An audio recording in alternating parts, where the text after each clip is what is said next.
We are live. Heat Wave Tuesday. Heat Wave Tuesday. Whatever you pop up, people, let me know how it sounds. Might have to adjust the mic back there. Cheers to all you who can have a beer on this Tuesday night.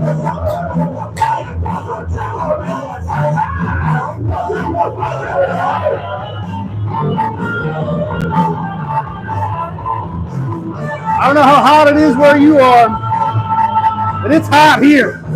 Real hot, people. Listening to some Melvins tonight. We got some Melvins going. Heat Wave Tuesday. Heat Wave Tuesday. Cool off with the Coors Light and water. Let me know how the sound is. How's the sound? We got somebody in here.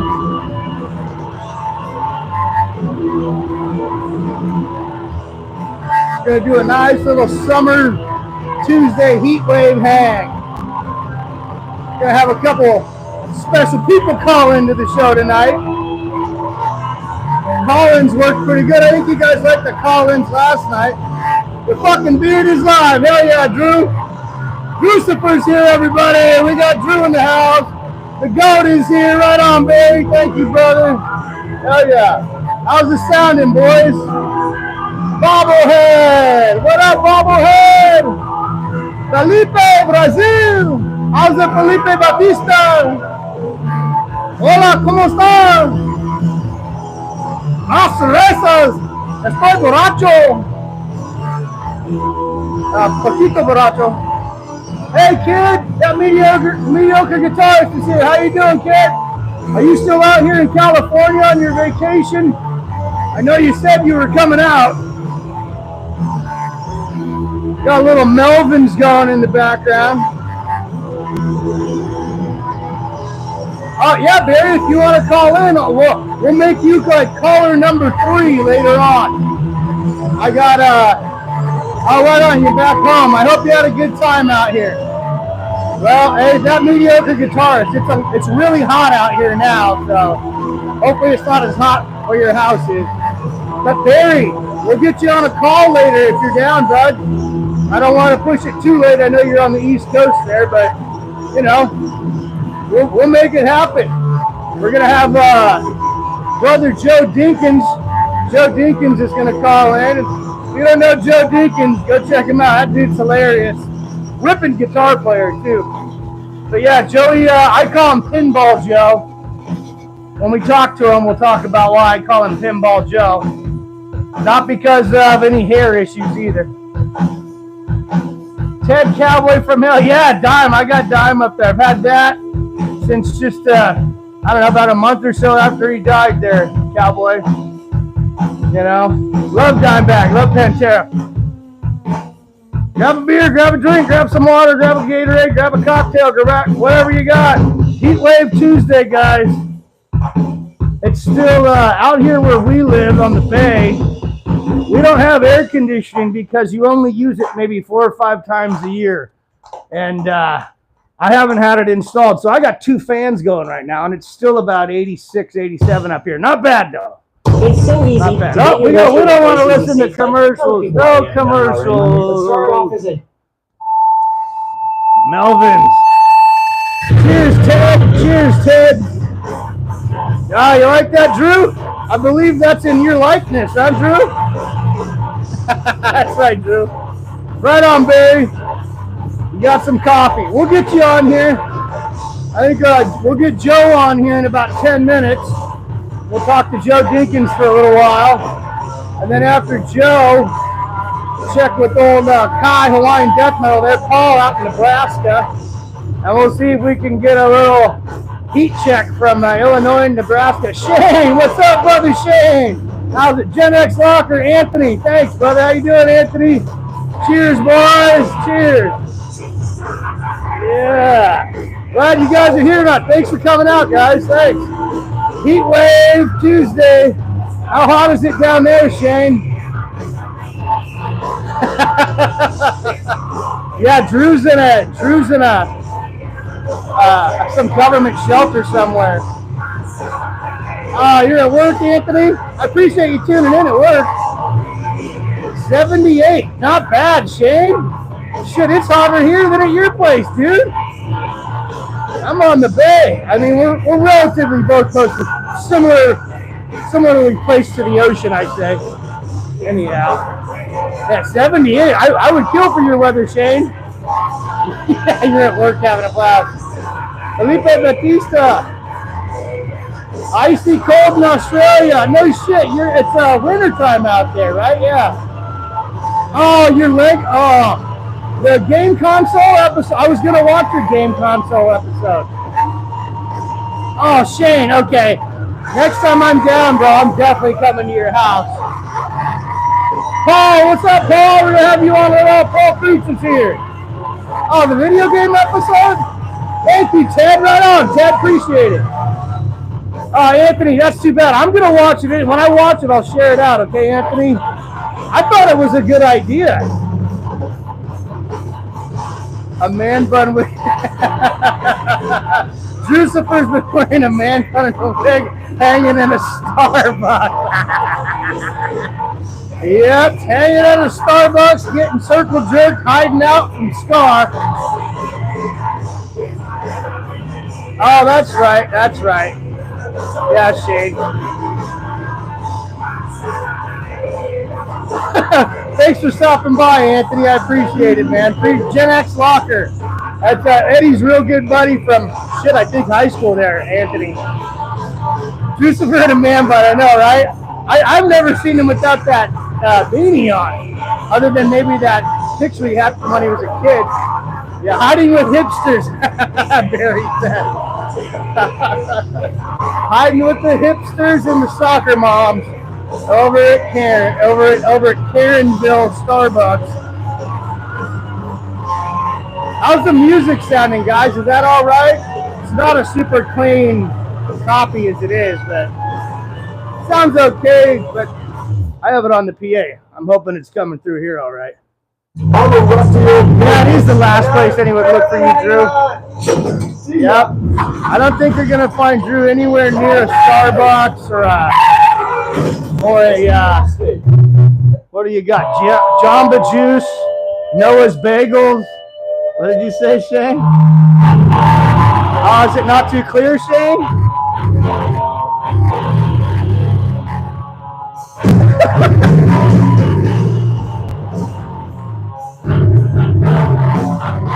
Yeah, it's not a super good recording. Maybe I should cut it here.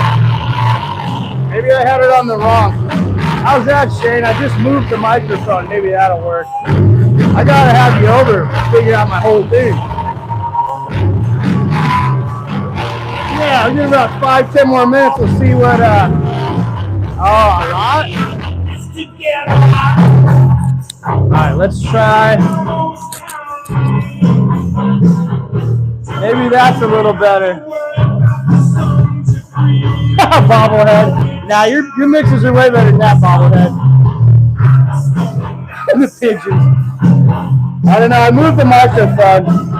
Sometimes it works. Oh, much better, he says. Okay, further away is a bit better. We're going to leave it there then. Pretty soon we're going to have a caller, so we're going to shut it off. And yeah, it is the Melvins. Nice, good ear, Shane. This is the Melvins. This is this goat one, Los Cabranos. All right, is this, yeah, or no, Tres Cabrones. Scar has a pigeon army, yeah.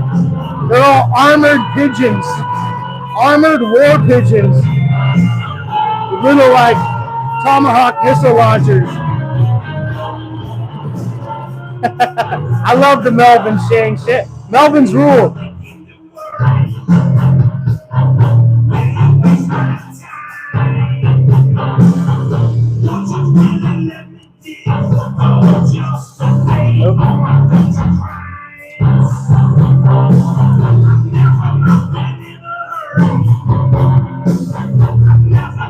Yeah. Yeah. So now you know what to look for in the sky, Drew. Oh, I'm gonna shotgun one maybe. Thanks, Bobblehead. Yeah. My wife, I wish my wife thought the same thing.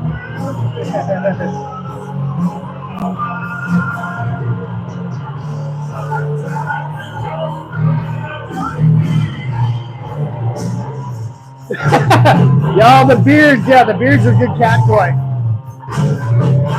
Yeah, I'll talk like Tommy from Goodfellas.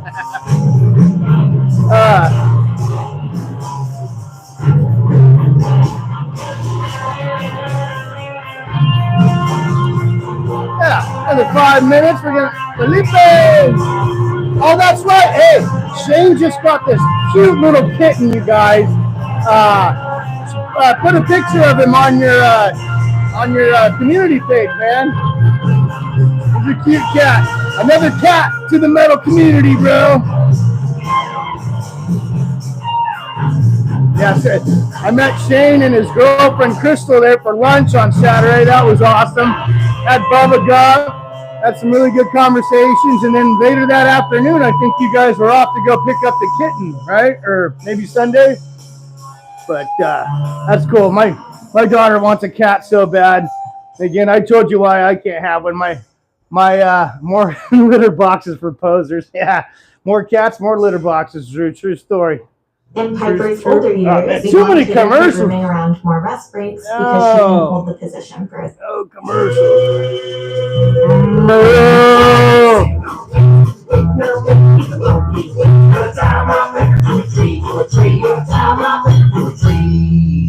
Come on, you all know the word.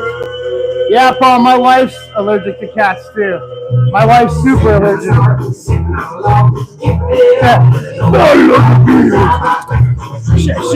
Shane's got a lot longer beard, and he's taller than me, and his beard still equaled my length.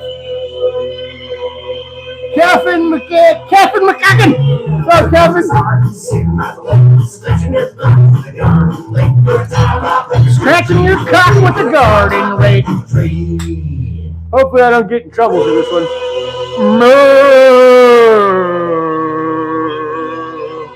Come on, you know it.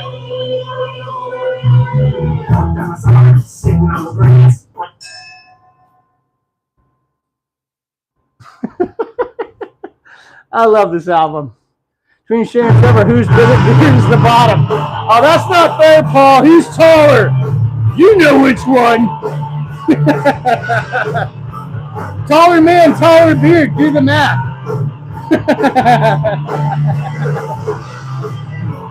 I'm real strong, though. Very strong.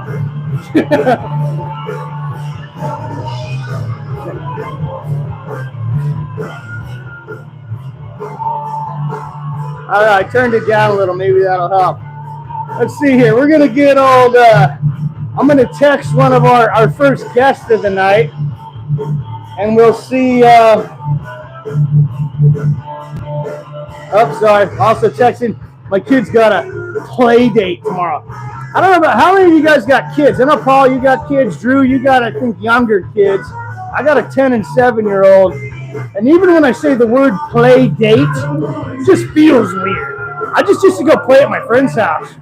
We never called it a play date. Anyhow, I got to check on that. Okay, let's see. We're going to see about our first guest. Yeah, actually. Officer Turducken, thank officers here. Josh, hell yeah. Yeah, hey, I love cats. My mom had a lot of cats when I was a kid. I had kittens born on my head in my room when I was a kid. Oh, 2 in September, Drew. Yeah, you're just getting started. We all wish you luck, brother. Well, one day she's going to go on a play date. And when that word comes out of your mouth, Drew, it's going to just feel fucked up. I don't even know why. I'm not against it. I'm just not. It sounds weird, the word play date. When I was just at my buddy's house today, had a couple whiskey sours. Jimmy Welch. Beard's real. Anyways, and we were having cocktails over there, you know. No harm, no foul. Anyhow, let's get Pinball Joe going here.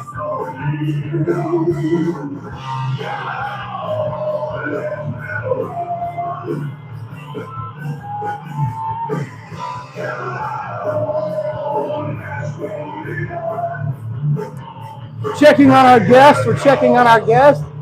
Hey, Liam, how's it, bud? Right on, Liam. Right on, Jimmy.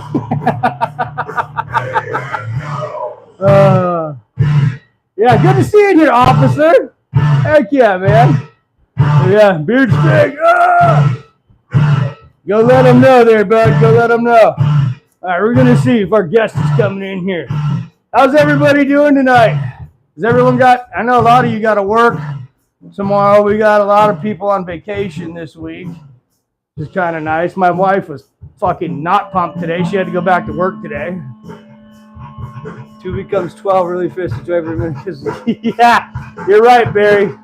Barry's right. It goes like that. I'm in the middle of it, and I used to get pissed. People would be like, you better, cherish every moment because it flies by. And I was like, you're full of shit. But no, it's true. I mean, I can't believe that I'm a father of a 10-year-old. It's crazy. Absolutely. Sipping whiskey. Hell yeah. That's right. Cheap whiskey and cheap soda. That's what I'm talking about. Oh, Shane, we got to get you up, man. Got to get you awake. I hear you. Oh, if Dinkins calls in, Dinkins is pretty funny. Right on, officer. Thanks for stopping by, man. Appreciate it, brother. Appreciate you, officer. Have a good night, man.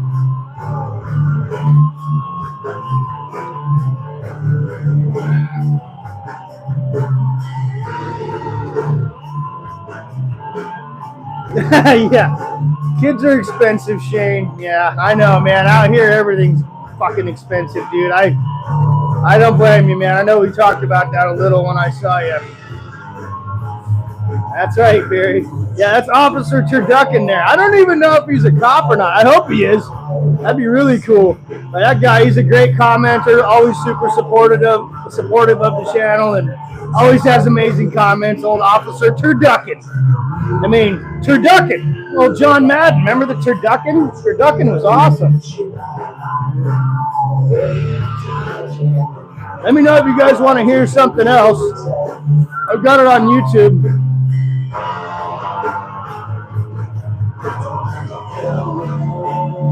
Right on, Joshua. Thank you, man. Appreciate it.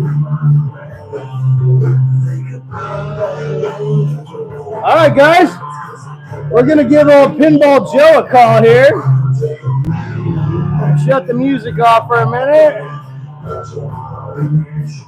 All right, everybody out there in the live streams. All right, Joe, we're going to give you a call. Put you on speakerphone here. Now, I've never spoke to Joe before. We text and all that and send each other videos. So, guys, please let me know how this sounds. Hopefully here. Oh, got to hit the call button. And we got to put him on speaker. Your call has been forwarded to an automatic voice message system. Joseph? Oh, we don't want to give out all his stuff.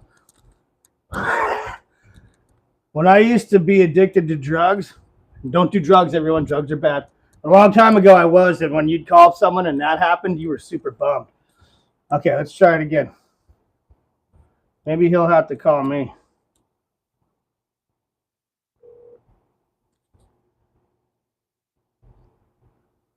Sorry, hope it's not too. Oh, hello? Joe! Hey, what's up? What's up, bud? All right, we got Pinball Joe Dinkins live on the stream tonight, guys. How you doing, Joe? I'm doing good. I'm going to just get a little poll here on how that sounds real quick so we can adjust the mic before we get talking too much here. Go ahead and keep talking for me, Joe. How is it, man? Looks like you've been out in Chicago a lot lately. Yeah, that's actually where I'm originally from. I was living in a south suburb, but I'm a little closer to the city now. Nice. It looked like you were at some kind of, okay, the sound is good. Thanks, Drusifer. Yeah, so you're by some mall there or something? I saw you went into a couple cool stores or something there. No, I'm actually, I'm not too far from Chicago Ridge Mall right now. If anyone from, the Chicago area is watching, they kind of know that's like a direct south suburb, like Burbank, that's all just right around the city. Yeah, right on. Well, it looked like you had what I saw in there. Well, first of all, dude, the stuff you've been posting lately has had me dying. I know Paul's been enjoying the shit out of it too. I'm glad. You speak a truth in a way that and with a delivery unmatched to none. Oh shit! I appreciate that. Thank you. It's seriously, man. And for those of you that don't know, this is Dinkins on here. Go to his YouTube channel. The guy shreds. Okay, the guy also shreds. He's real humble about it, but he shreds. And since I got you on the phone, Joe, when I was telling the people here, this is the first time we've ever spoke on the phone. We've done videos and all that, so pleasure to finally meet you in this way, man. Oh yeah, it's fucking great to finally talk to you, man. Yeah, you know, all you guys are so cool. It was great when we all started exchanging numbers and stuff, and you know, just getting to know all you guys better, man. Well, yeah, that's kind of, you know, I don't understand how the metal scene kind of got away from being like connected to people. You know what I'm saying? Like, I fucking throw my phone number out there. I give it to people. I don't give a fuck. What am I going to get? A spam call? I can block the fucking number. I don't give a fuck. Joe does not fuck around, folks. He put his number out on, I don't know, did you just, on YouTube for sure. That's how I got it, honestly. I should have asked for it before, but that's fucking brave as fuck. I put that shit, I put my number out on, let's see, YouTube, Instagram, Facebook, basically any stupid ass social media I've given it out to fucking people. I don't give a fuck. That's ballsy. Well, there's nothing more metal than that, Joe. I've had people actually fucking, you know, call me, trying to crank call me, and I fucking destroyed them. It was fucking hilarious. My cousin was sitting right next to me for one of them. He was dying laughing because I was just fucking, these little kids thought they were going to be funny and fucking crank call me. It's like, I'm fucking almost 50 years old, kid. I understand the crank call. Now I'm going to ruin your fucking night. And now I'm about to just own you, dude. Like, oh my God. I'm going to jerky boys you the rest of the night. I'm gonna jerky boys you to the 10th power with manly words of destruction. Dude, and all I kept doing was, I wasn't even saying weird shit. Like, all I kept doing was going, I remember you. I remember you. And then these kids are like, they fucking hang up on me. I'm like, that could be a whole new YouTube segment, man. I wonder how that would work. Like, would you have to get permission from them to post it? I don't think so. It's a crank call. They're calling you. You know what I mean? You know what? I don't think I would have to get permission because fuck them. They called my number. That's what I'm saying, right? That could be a whole new segment on your channel. Yeah, you know what? There was Jim Florentine does. I love Jim Florentine. Yeah. He does terrorizing telemarketers. So basically, they call him. They can't fucking say anything as far as him putting it out. So yeah, I could probably fuck with people. Let them go have my number. I'll fuck with you and make money off you, asshole. You might as well, dude. Make a side gig out of it. Get a hustle out of it. We're all trying to make $1 here. I mean, one way or the other, we got to survive. You know what I'm saying? Exactly. At the end of the day, if somebody wants to do something stupid that's going to lead to me making money, fuck them. I'm going to make money off you. Exactly. I cannot argue with that at all, dude. Oh, man. So, speaking of arguing with stupid people, I saw you had that post the other day about somebody, and no offense to Southern California people, not you, Shane, you're a good one. But someone tried to challenge you about Chicago dogs or something, or Chicago food. Someone from Southern California is like, fucking Chicago food is disgusting. I'm like, how would you know? Well, for one, I mean, he's probably come out here and tried it, but like, he's so used to whatever food that he eats, you know, he thought it was disgusting. And hey, that's his opinion. I don't give a fuck about that. I just thought it was fucking hilarious because I don't give a fuck what anyone says. Our food is fucking amazing. Well, I just thought, well, that's an awfully broad brush to be painting with there, Mr. Commenter, to say it just flat out sucks. You know, I'm like, it's like, even if you got out there and had something bad, I mean, you know, what are you out here eating tofu and all your fucking goddamn organic shit? Or, you know, I'm not even shitting on those people. I mean, eat healthy food. It's good for you, but fuck off, man. You know? Yeah, exactly. Exactly. That's my whole fucking point. I'm just like, okay, you don't like it, that's great, but you literally took time out of your day to tell me that it sucked, like you were that angry about it, and I give a fuck?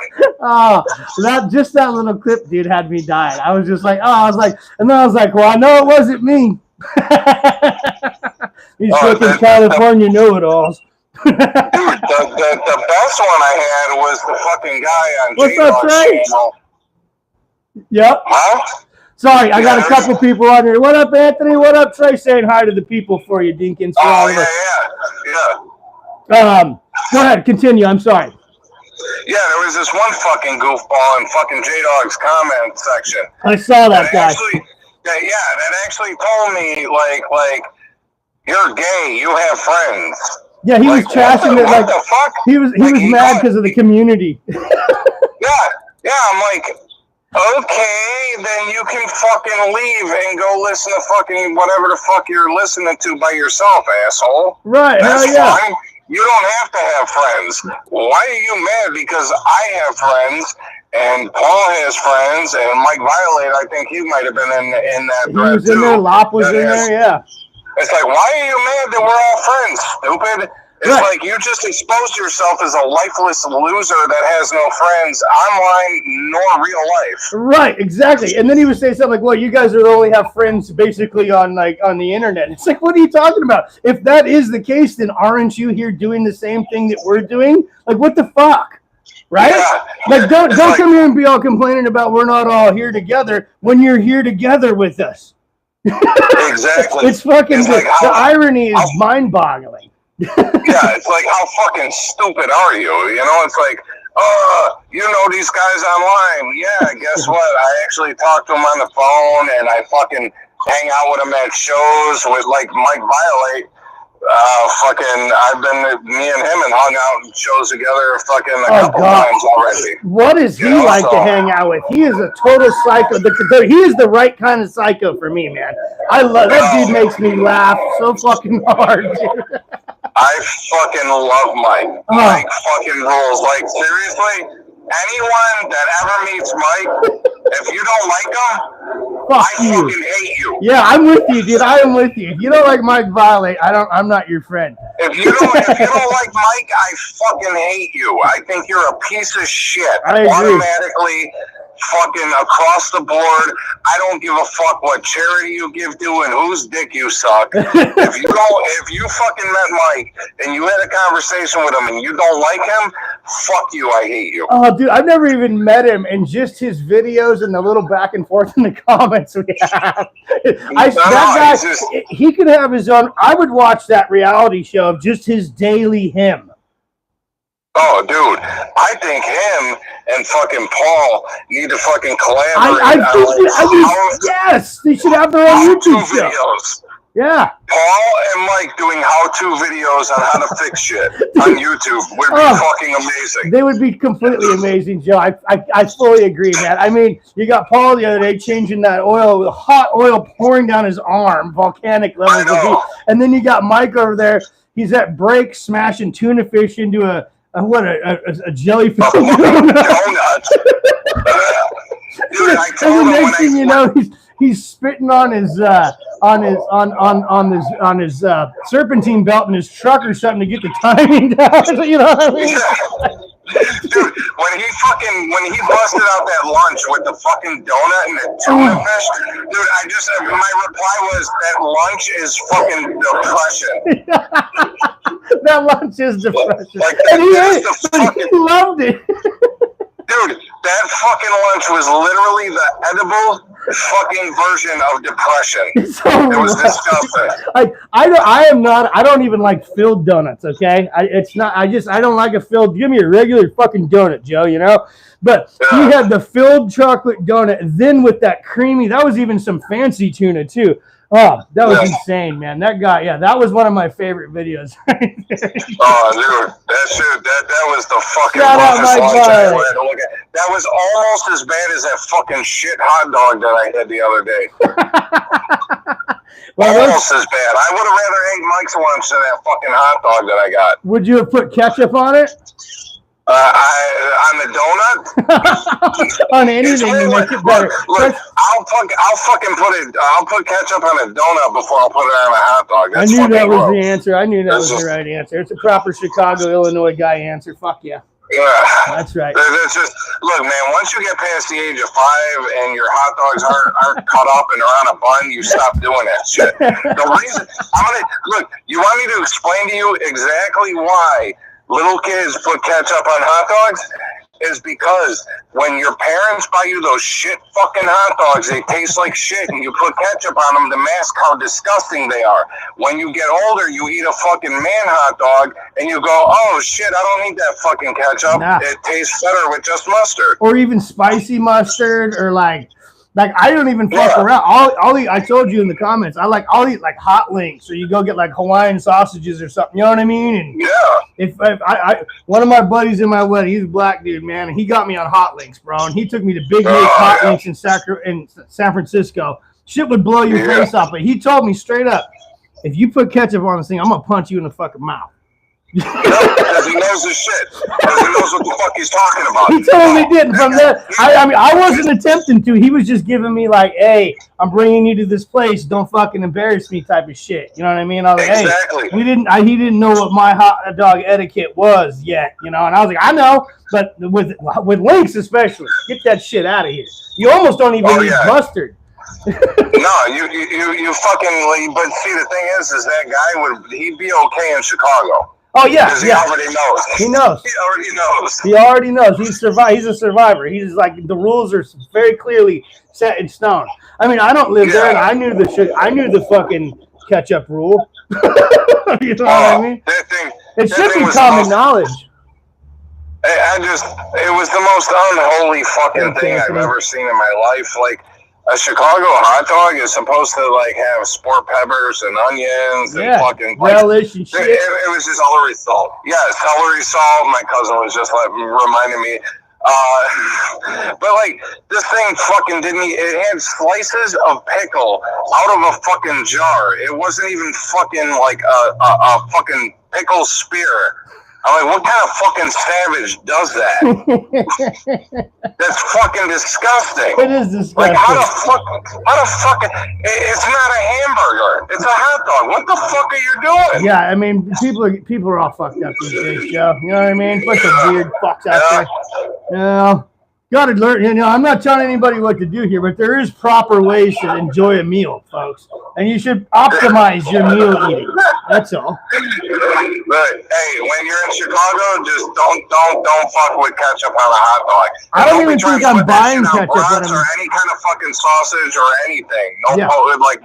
Anything phallic, don't put hot fucking ketchup. Yeah, that shit is fucking like when you come to Chicago, if you want a Polish sausage, you go get a Maxwell Street Polish. That's how you get it. You don't fucking get the regular Polish. That's the tourist shit. Yeah, don't get no bullshit. That's right. If they have the Maxwell option, you get the Maxwell. Get the Maxwell. That's right. Fuck yeah. Yeah. Fuck yeah. I'm with that. Oh, what do we got here? Barry says, what about people putting avocados on everything? Yeah, that's another bullshit thing, too. You don't need avocado on everything. That fucking, fuck. You know, if it's good on something, that's one thing, but you ain't got to throw it on every fucking thing. You know what I'm saying? Like, right. You just, at that point, you just look like an asshole. You're an avocado asshole at that point. Exactly. You know what I mean? Yeah. Like, what are you doing? Why are you even doing that? Like, it tastes good on certain shit, but then sometimes you just want guacamole, and sometimes you don't need none of that shit. I'm married to a Mexican woman. Just give me some straight up guacamole out of that shit. I don't need nothing else, bro. You know what I mean? You know. And my father-in-law, he gets the avocados that are like big. I can't pick them. That dude picks them, and they are fucking primo, dude. You're gonna get a good one every time if he picks it. Yeah. Hey, I did not know that you were married to a Mexican woman, but I will tell you this. I know that you have good taste now. You know it, brother. That's right. I have spicy taste. I love them. My wife's amazing. Your family is too. She's a good lady. Yeah. Oh, yeah. Yeah, no, you got a good woman then.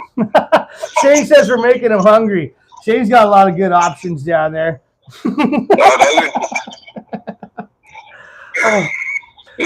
I have to ask you, you were playing that Jackson the other day?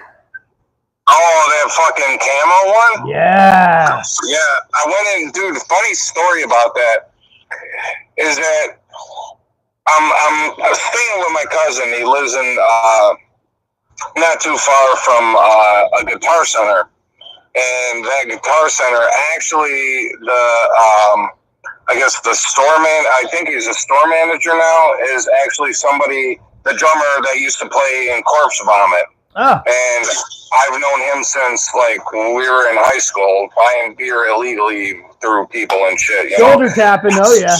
Yeah, so I happened to go in there and I started playing around with it and shit, and I really liked it. It was fucking like, I'm normally not a Jackson guy, but I like them when they're broken in.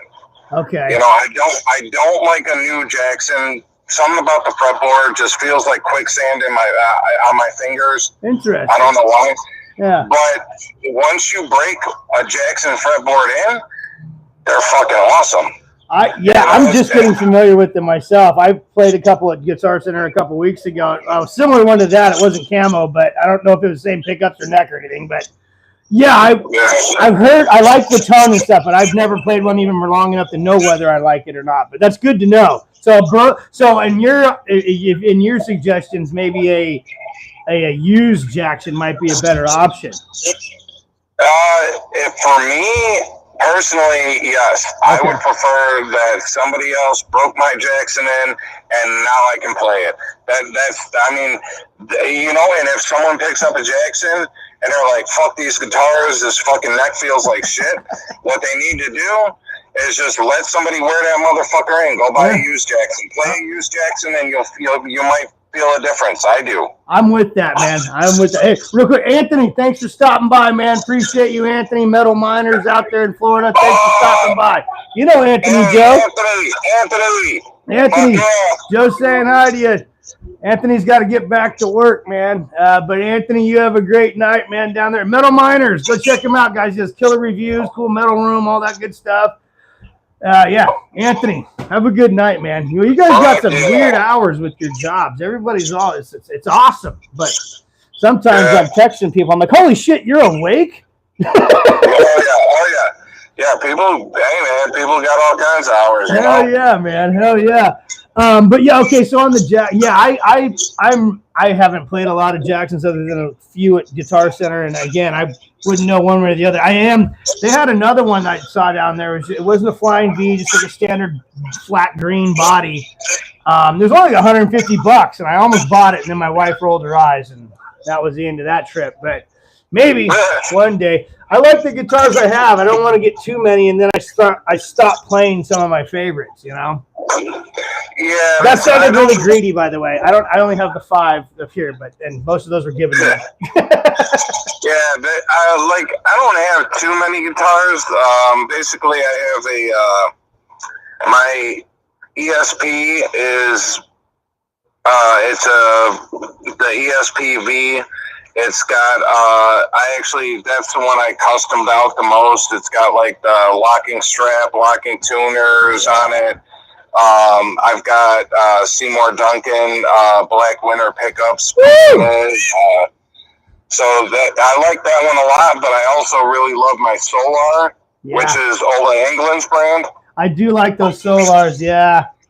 That one has the Evertune bridge in it, where basically I tune it up and I can fucking go on tour and fucking rarely have to tune it again. Right, it's like a once a year tuner, and even then it's just a notch off. Yeah, it's really fucking nice. Like, that thing you could pick up just about any time. It's so rare that it's out of tune. It's ridiculous. That's awesome. Well, there you go. There's your quality right there. Darth Riru, thanks for watching, my brother. That guy, he's an Iron Man out there, Colorado. Yes. Yeah. Actually, I've been watching him for a while. He just popped on there. He won it twice, dude. The Iron Man competition. Oh no shit. Yeah. The dude. Oh, Will Rogers is here. What up, Will? St. Augustine. Man, Joe, we got a hell of a crowd tonight. We got a few East Coasters out here. Well, actually, almost all of you are East Coasters, except for Shane. Or Midwest to East. Oh, it's crazy, man. Oh, shit. Oh, man. So you got how's the work week for you there, Joe? You got the 4th off, I'm hoping. Do you have to work all week? You got Friday off? Do you get to party this weekend or going camping or anything? No, I'm just enjoying myself. Right on, man. That's good. Right, Will. Hell yeah, Will. Appreciate you, man. Hey, Will, I got it right here. I'm talking to Will real quick, Joe, while we're both on here. Check out Damaz Guts, everybody. Damaz Guts fucking rules. Oh, that's Will from Unsound? Yeah, he's on here right now. Oh, what's up, Will? Joe says hi, Will. Hell yeah, man. Fuck yeah, dude. Joe Dinkins, man, on here talking shit, having fun on this Heat Wave Tuesday. I don't know how hot it is where you go. Hey, Greg, what's going on, bud? It's actually pretty nice where I'm at. Yeah, how's it out there in Illinois?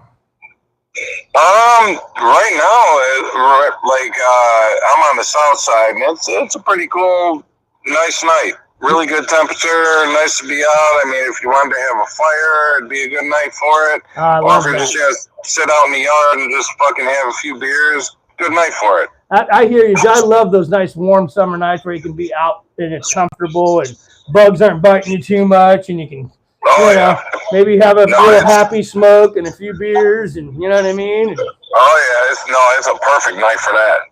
I love it, man. I love it. Yeah, I'm fucking having a beer myself right now. Well, cheers, brother. I got another Coors in my hand here. Hell yeah. I mean, Greg, I didn't know you were from. We got a few people from Australia on here, where it's actually winter, as we all know, as the world turns. It's winter over there for them. Oh, and Paul says it's 72, and man, it's like 80. It's okay. I live in the Bay Area. If it gets triple digits here, again, like I said earlier, it's only a few days a year, not worth getting air conditioning. But all you guys have cooler weather than me, and normally I'm in the 60s by this time of night, and I'm in the fucking high 80s. I'm not complaining. I'm enjoying. Not a pussy. I like the heat. You know, little hot weather never hurt anybody. I like a good warm day and a nice cool night. Yeah, I'm with that, bro. I got 2 fans on me right now, hopefully cooling this upstairs down to a comfortable level so we don't have to sleep downstairs tonight. 96 in Colorado at Dark Ruru, yeah. 74. We're going to do our weather forecast live on the show here tonight, Joe. We're going to do our Willard Scott.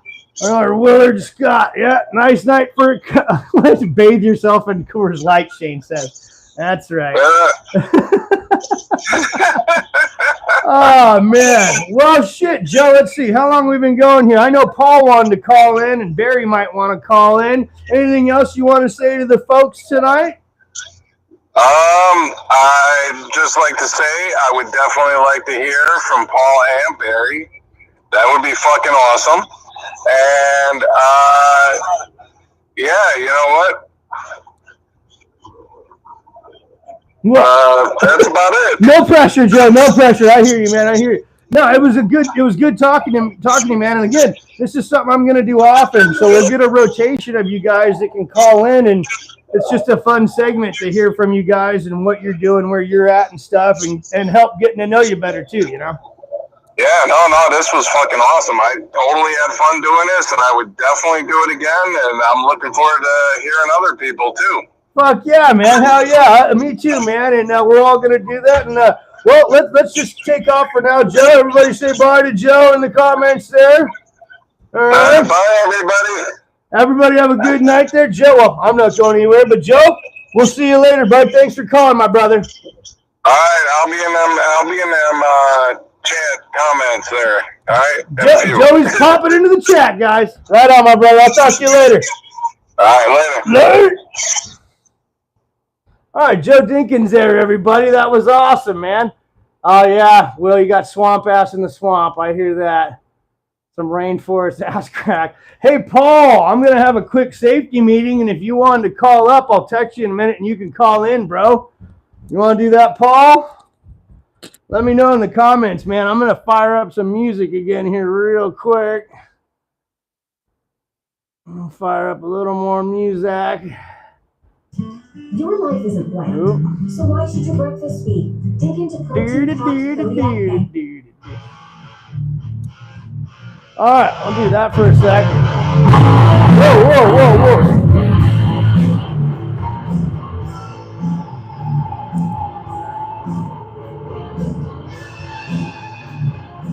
do music for a couple minutes. And then Paul, if you want to call me, Barry has so many cool. Yeah, thank you, Greg. There's a lot of cool bands out here.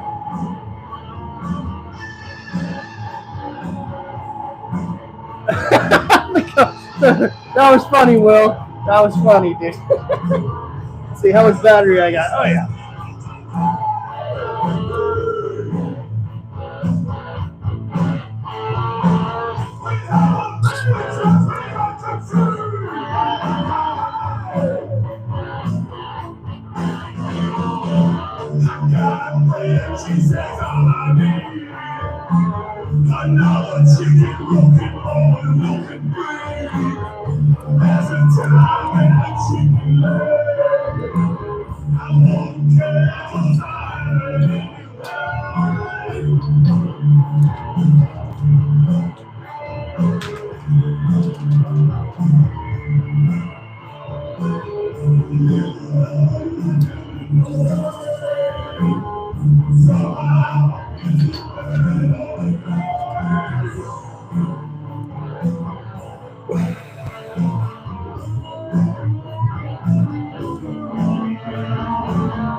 Still here, everybody. I'm still here. I haven't left.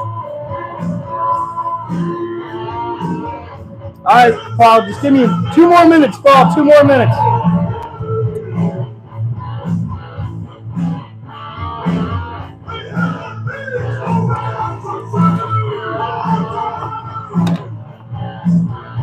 Seriously, everybody out there.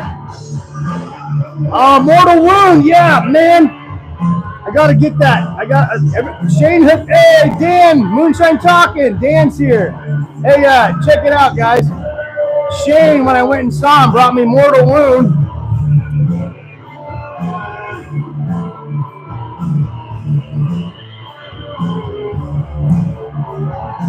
There's Mortal Wound. That's Shane's buddy's band down there. Oh, the glare is kind of bad there. Mortal Wound. Are they on YouTube? I can put them on if they're on YouTube, Shane.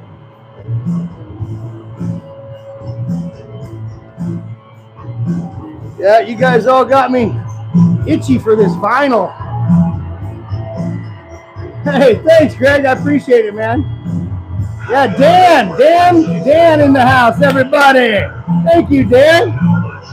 A lot of you guys, like 3 Florida people tonight. I love it. Oh, they are? Let's check it out. Let's see. Where's I going?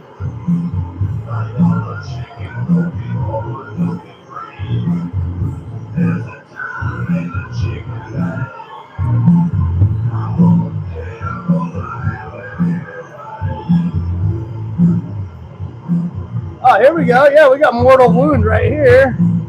Oh, shit, I got to subscribe to these guys, Shane. I got to subscribe to your buddy. I haven't done that yet. Yeah, let's go listen to Mortal Wound, guys. This is called Born Again Hard. This is Shane's buddy's band. Mortal Wound, the anus of the world. I love my... Oh, yeah! Mortal Wound! Check them out. Shane's buddy.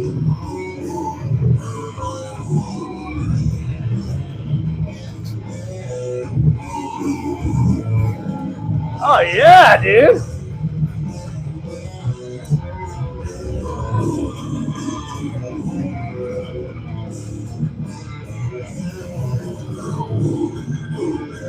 Oh, yeah, they are, Paul. Somebody asked that? My bad. Yeah, they're all being. My dad made them. Jaded's here. How's it, Jaded? A lot of people from down under here tonight, too. I love it. Wintertime down there. We're having Heat Wave Tuesday out here, guys. Heat Wave Tuesday, at least on the West Coast. Go ahead. Look at that. Look at that sword. That's awesome. Look at that.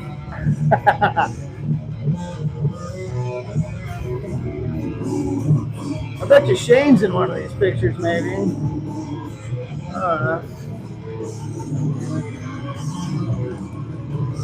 Yeah, Mortal Wound.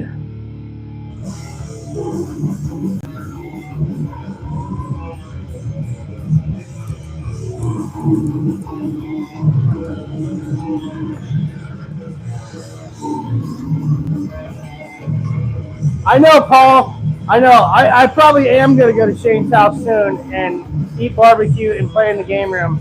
We did talk about that a little bit when I had lunch with him. Oh, it's okay, Shane. Don't worry about the tear. The tear just made it more authentic, bro. And honestly, when I opened it, I thought I did it. Yeah, everyone check out Shane Boger's Play Gaming. He's the channel's blowing up. Shane's doing a lot of these live streams from a lot of these shows. They just did a great job at Death Over Bakersfield 2 weekends ago.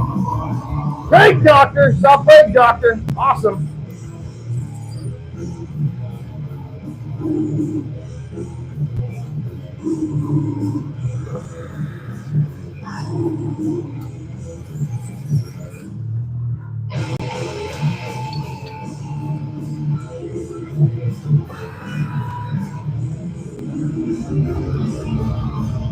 Dude, Shane, I'm not gonna lie, I've only been home like 2.5 days and I haven't really got to listen to it.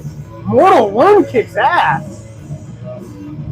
Greg, my favorite genre, thrash. If you're asking me honestly, thrash metal, any kind of thrash, but thrash metal, Greg is my favorite genre of all time. Now, what do you got? Richard, Darth Ruru. Yeah, Richard. Hell yeah, I'd love to meet up, bro. We're having it right now, bro. Just had a little safety meeting, so everything's safe now at Shredbeard's Lair. Everything's safe, just so you guys know. I made sure it was safe.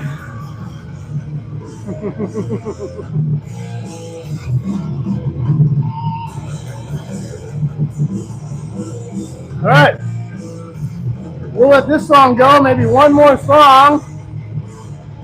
You're right, Paul. My favorite genre, I should have said it, is Hawaiian death metal. No, Deacon's not safe! Yeah. Sorry, trying to read the comments too as we go through here, guys. Eventually I'll have a whole other setup so I can comment back to you live here. For now, I'll just have to vocally tell you. Scar! That's right, Scar's on scene. Yeah, that's right, Dinkins, yeah. Safety meeting, Willie. Paul. Hell yeah. Yeah, this rips, dude. Kiss my ass.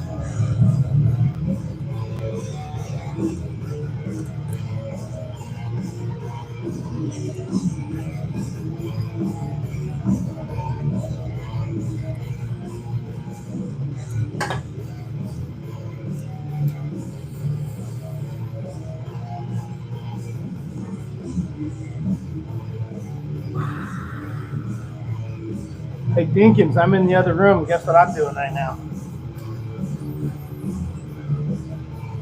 You know, bro. Yeah. All right. Dude, this rips, man. Mortal Wound. Jaded. I love it. I love you, Australia. I love that you guys get to use that word so freely. I don't even want to say it right now, but it's so much fun to say. Yeah,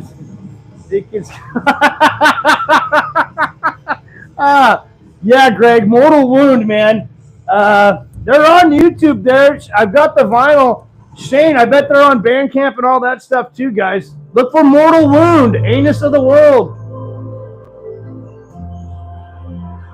Yeah, if you want your Kai CDs, go get them through Eddie. Kai Hawaiian Death Metal. Got an album out right now. Go check them out. realmsofrock.squarespace.com. realmsofrock.squarespace.com. That's Eddie's new online store.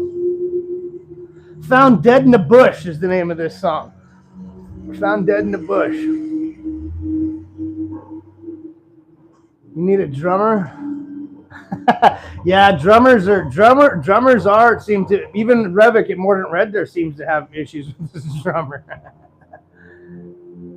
They call this place. Right on, Richard. Yeah, Kai's Hawaiian death metal is fucking awesome.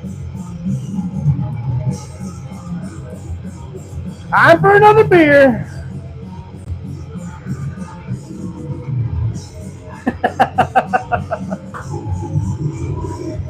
You guys got to be like Paul and program your own drums.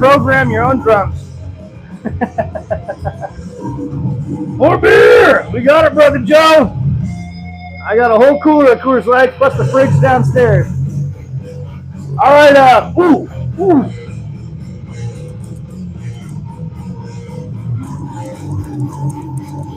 Yeah. It's hard to turn that off. All right, let's see, though. It's getting late for Paul, 8 to 9. It's 10 o'clock for Paul, and it's going to be late for Barry. So, hey, Paul, why don't you give me a call, brah? I'll turn this down, and let's hear. Hey, Paul, give me a call, bro. I'm going to leave it on until you call, because I'll just move the mic over. Yeah, Barry, you're 11. If you're up, Barry, you can call in after Paul, man. I'm down. I told the wife I'd be up here for 2 hours. Yeah, Paul, call in, bro. We're going to have Kai Hawaiian Death Metal calling into the show on this Heat Wave Tuesday.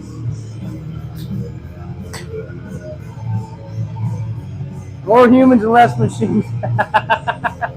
Nice, Jaden. Oh, there's Paul right there. Okay. Oh, shoot. Hold on, Paul. I got you, bro. All right, there's brother Paul right there. How's it, bro? Hey, good evening, everybody. This is Barry with Echo Metal Show. Uh-oh. It's said Paul. Apparently Scott, it's Barry. If it's not Scott approved, you suck. No, I love busting Barry's balls, man. It's fun time. I thought you were going to go into the other New York guy for a second here. Nah, I thought about, so that way if Drucifer's still lurking, I thought about being more like, yeah, I'll tell you what, we got some propane accessories, a little bit of death metal, some more metal, Mordant Red. Hey, how about that Sammy puppet whacking off in my tool shed? Yeah, that little blue bastard's out there whacking in my tool shed, whacking off in my pool cabana. Paul doing Hank Hill, everyone. Better than Mike Judge. Oh, hey, real quick, Paul, hold on. Hey, Dan, right on. Dan's got to leave, everybody. Take it easy, Dan. Thanks for stopping by. You're going to run to the hot dog and bong water or do a bong rip and hot dog water? Oh, man, that's like fucking exciting. Lots of things going on with bong water. Did you say bong water or dong water? Hey, man, when you're talking about that, it could be either way. He did say hot dog water, so does that count? If it's hot dog water, that's dong water. It's phallic. I mean, check with Dinkins in the chat. He might know. He's an expert. Dinkin is an expert, except he says rape shed and ew. Nice. I'm not sure what those correlate to. Oh, together. Later, Dan. Thanks for coming by, man. Appreciate you, dude. What they correlate to is Pat Sajak and Julia Child. Ooh, I like it. Is that the combo we're going for? That is Pat Sajak and Julia Child's mashup, huh? Yeah, and they ride war goats in the battle. Ride war goats in the battle. Pat Sajak is what? All about 4'7", and then you got Julia Child. She was like 6'2". She was a big lady, right? She was a big woman. Yeah. And she could barely talk. For all of you young people who don't know who Julia Childs is, go look her up. She was quite hilarious and could cook her ass off. She could have been the third world. I can't even talk right now. She could have been the third road warrior. What fucking animal? Lord Humongous is like third in charge. Oh, man. You know that she still comes on PBS every now and again, Paul. Really? Yeah. Oh, by the way. So, Peter, thanks for coming by, man. Go ahead, Paul. I'm sorry. Whatever fucked up shit I say, I cannot blame on alcohol or any other mind-altering substances. Paul is clean, sober, straight-up citizen. He is cleaner than clean. He's cleaner than Mr. Clean, and that guy's clean. Nah, I'm Chief in Lucky Strikes. I'm not that clean. Oh, that's right. Yeah, he's got the Lucky Strike. But hey, we all gotta have something, don't we? Yeah, it's my bad habit. And Mike Violate is a pretty man. He is. If I was a chick, I'd bone him. Especially when he's in a ukulele. Only if he eats a tuna donut first. As long as it's not his dessert. Oh, is Barry out of here? Oh, Barry's got to go. I don't blame you, Barry. All right, it's late. We'll get Barry on next time. We'll get Barry on. Hug Barry. I think you drove him off the show, Paul. It's your fault. I hope not. It was that first intro where you were like, just really going after him. Oh, he's not leaving. Oh, good. I don't know. Good. I'm confused. Maybe I was looking at something else. Sorry, Barry. Good. You're coming on, I hope. Would you, what's Shane say? Would you violate my violate? I mean, if I was a lady, I'd hope he'd violate me. Okay, this is going way too far. I want to run my fingers through the majestic beard of Shane. Yeah, I had a hard time keeping my hands to myself when I was standing there next to him. Who's that fucking guy from that Masters of the Universe movie that from the 80s? Was his name like Gwildor or some shit? I don't know, but Shane is a mighty man. He served the country too, just like you, bud. Thank you, Shane. Marine Corps. I don't know if you want me to tell everyone that, but I did, so sorry if you didn't, but proud of you, Shane. But yeah, he is a mighty man. I would follow Shane into battle. You know what I'm saying? That's good. That's good. Because, you too. You can hide behind him. Or me. I mean, you saw the picture. Yeah, I could definitely hide behind both of you quite easily. You can just hide behind his fucking beard. Gwildor! Hell yeah, you got it. Barry says Gwildor. You nailed it. Fuck yeah. Yeah. Oh, right on, Saltpeter. Yeah, the master. It was actually Eddie. Eddie brought that up. Oh, did he? When I was talking to him. Oh, yeah. Right. Well, he does have all that vast collection of He-Man, Masters of the Universe toys. Fuck yeah. It's awesome. That I'm wall. kind of jealous. I would love that wall, right? I would murder for like that Skeletor statue. I know when he unboxed that thing, I was so like, ooh, if I could have that in my house without pissing my wife off, that'd be awesome. Well, that's the key. You know, it's always without pissing off the wife. He's got a whole other room for it, which kind of works out. So I don't think his wife has to deal with seeing it, which is nice. If you have a room, guys, that's awesome. It looks like I have a whole room in here, but it's not. It's like half a bedroom, and even then, my side looks like a high school kid lives in it, and then her side looks like a middle-aged woman lives in it. It's kind of weird, actually, now that I say it. Yeah, that's some fucking after-school special vibes. Yeah. She lets me touch her. I hear you giggling. Anyhow, we got to keep this at least R-rated. Well, you know. I'm gonna have to bring up that scenario next time. Like, hey, I'm the teenage kid living next to. Anyways, Hello, back to reality. Yeah. How's it, Paul? Bring me back to earth. I could try that, but you know, for some reason, I feel like saying something really fucked up just for Barry. Please say it. Which would be. Don't hold back. Yeah, you know, off the top of my head, I grab a pitcher machine, fill it up with fucking boiled potatoes, shoot it up his ass till his fucking head turns blue, because I'm fucking crazy like that. Yeah, Frank Rizzo here. They call me Rubberneck. Rubberneck Frank Rizzo here, huh? Yeah, fuck yeah. Fucking you talking to me there, jackass?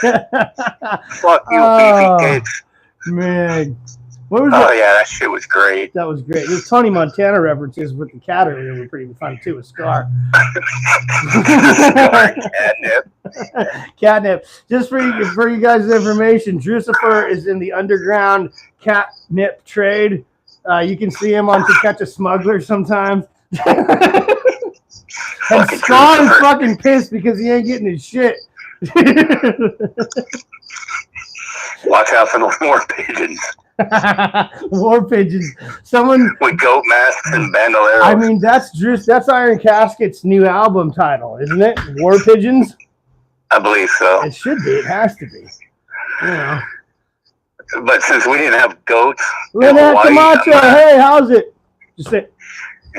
We didn't have goats or cats in Hawaii, so Pigs. you know, Scar's a little pissed at me because I don't have a song about a man-eating fucking cat yet. No, but, we did have a guy that shapeshifted into chickens and ate people. That is an odd. Chickens. If a chicken ate me to death, that's insane. It's cool. I dig it. Is it a chicken or a rooster? It was probably a rooster. That ate human. Yeah. Yeah. We got Dinkin some said, fucked up "Did they shit. have babies in Hawaii?" What's that? Joe said, "Did they have Binkins? Did they have babies in Hawaii?" We did. Yeah, good. Yeah, they have babies, Joe. Don't worry, they're all right. We have Paul. Jenkins, he keeps me honest. He does. He really he keeps checking on you. He says good. Just making sure. I am not even in. Go ahead, Paul. I have no idea what the fuck I'm supposed to talk about. Anything. I don't know. Dude. I still hate Jackson guitars. I don't give a fuck if they're fucking broken in or not. You prefer to break Jackson guitars then. The only cool thing about Jackson guitars is when you fucking put it back on the rack and light it on fire. Oh, wow. Man, that's rough.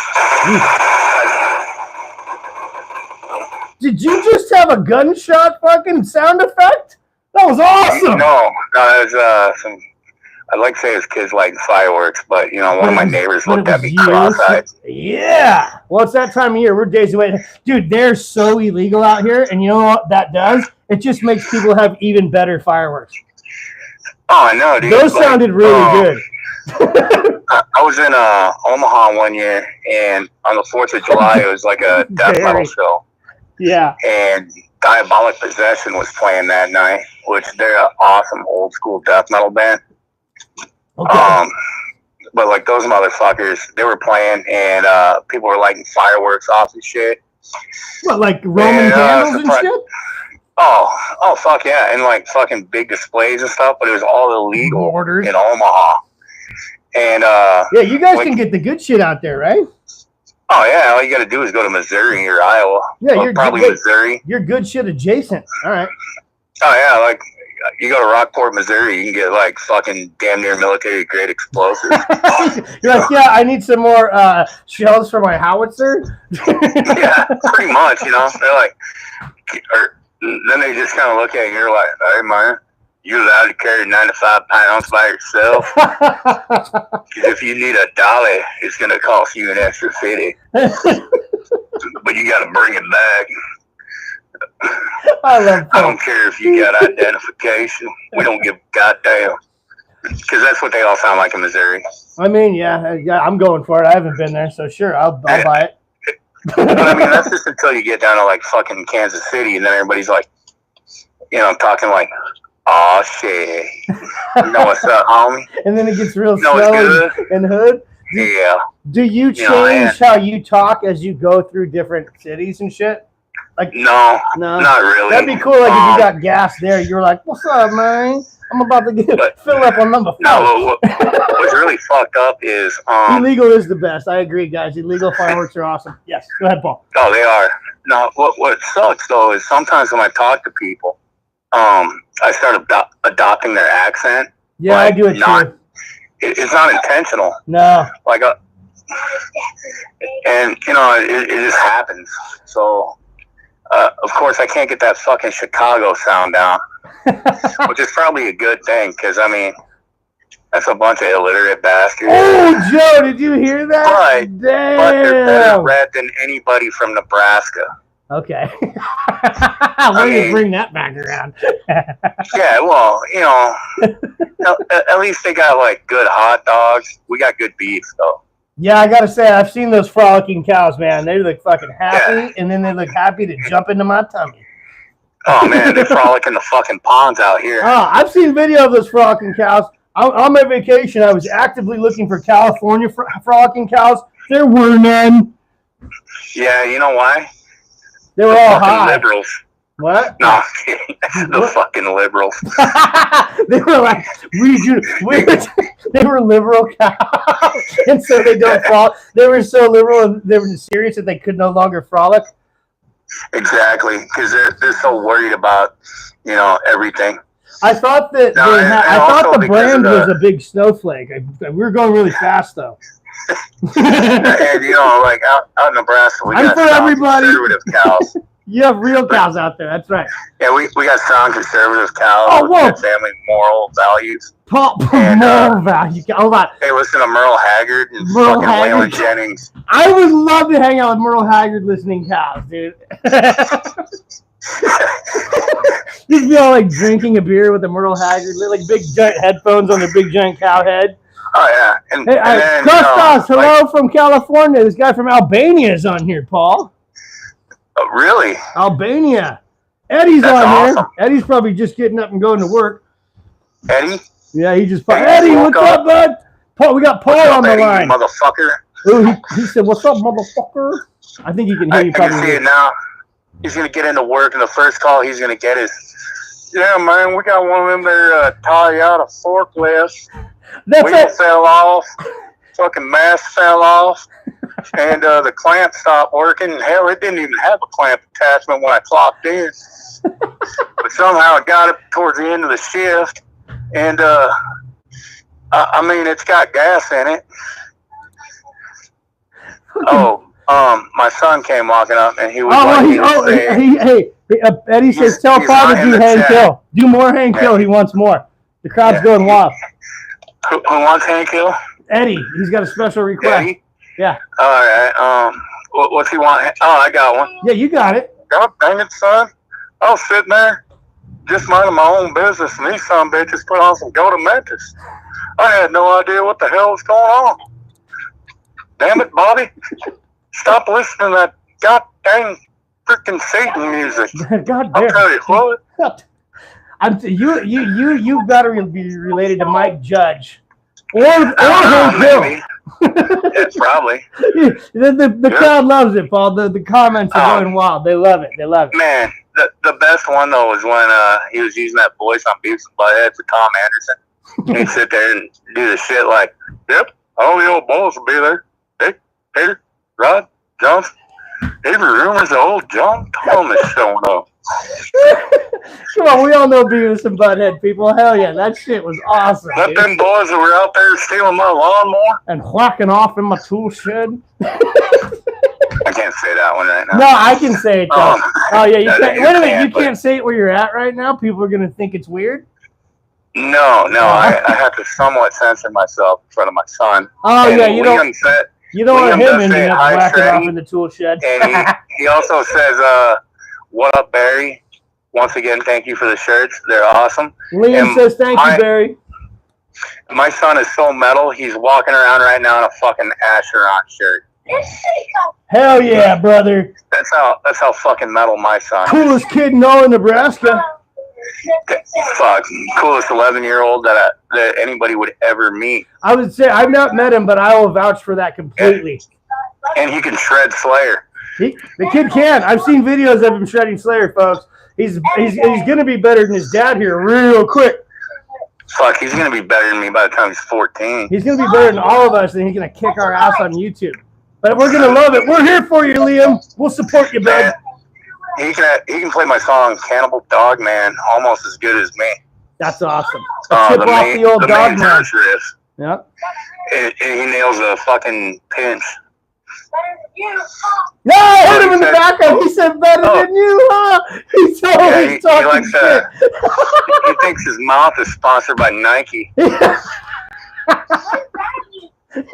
you run it, buddy. But yeah. All right. Oh, he's so talking smack right now. He's somebody needs to get their ass to bed. Ooh, that's right. Get your ass to bed, boy. It's all summer and shit. You better catch the backside of my pants. And let's see. What's something absurd for Hankill to talk about? Here's a good one. By the way, real quick, Barry said Liam does no wrong. Grandpa Goatmaster is spoken. I know. Fucking Barry, like, you're gonna give him an attitude problem, Barry. Yeah, kid's gonna be walking around school next year wearing a Go to Memphis shirt. Fuck yeah. It's gonna be awesome. And he has majestically long hair. He does. I've seen pictures of the kid. He's got poor Paul. If you don't know Paul doesn't have hair. We're not hiding anything, right, Paul? We're not, you know. He's a beautiful man, okay? He just doesn't have any hair. And then his kid, just to be like, hey, what's up, Dad, has the longest, coolest hair I've ever seen. It's cool. Dude, his hair's like down to his ass. Yeah. And it looks good, though. See, I had hair down to my ass when I was his age. Maybe a little older, and it did not look good because it was red and curly. Don't do that. You had the Bill Burr syndrome. Yeah, but not like super curly, but like I was hanging out with Shane, and his doesn't have a curl as much as it has like a wave. And I mean, oh, that looks good. When I grew mine out, it was fucking horrifying. It was like I even when my hair gets long now, I tell my wife I look like Krusty the Clown from fucking The Simpsons because you get that little side wing going. Fucking crusty, that's awesome. Look, I'm not bald, folks, but look, I get these wings, and it's like, what's going on here, man? I bet it looks more like fucking Mort Goldman from Family Guy. This is why I love talking to you. Yeah, Mort Goldman. Oh my God. Are those steroids? Have you seen what they do to the women on ESPN? The Hawaiian is on here, Drucifer. Paul's on right now. Drucifer says hi, Paul. Hey, what up, Drucifer, you motherfucker? Don't talk too much, Drew. He's gonna locate. He's fucking GPS locating you right now. You know, I guess I gotta say like some real shit. Yeah, say some real shit. No, like some real shit. Like Drucifer's channel is like fucking awesome. If you don't know shit about war metal, I agree. It's. I mean, fuck, man. Like, I'm not the biggest war metal guy, but thanks to him, I actually have listened to Antichrist Siege Machine. Fuck yeah. And I have stroked the goat penis because of him. Wait, did you say you stroked the goat penis? I meant listen. I was going to say, 40 and just to name a couple. Also, thanks to him, I checked out Primitive Warfare. I mean, like, all that's great shit. He got me into Iron Monkey. Yeah? Yeah. Nice, but yeah, he's got a great solid channel. Hell yeah, and, Drew. Check out Drucifer, everybody. Badass shit. Badassery, pure badassery over there. As he always says, pussies leave the hall. Oh, Barry just charged you 20%. Oh, did he? Pussies leave the hall. Tell him it's all right. Tell him it's all right. Tack it on to fucking Drucifer's catnip bill. Yeah, we're gonna add it to the catnip credit. But yeah, and then like that Goat Metal Show is a great fucking channel, you know, for information on what's going on in the metal world. That's right. The bochinche. He's got the bochinche. Although we didn't get me this week, Barry. I know the motherfucker. He shorted us some bochinche. I know. He apologized as he was saying it, and I was like, I know what's about to happen. I know. He apologized to you though, but not the rest of us. Well, it is my favorite segment.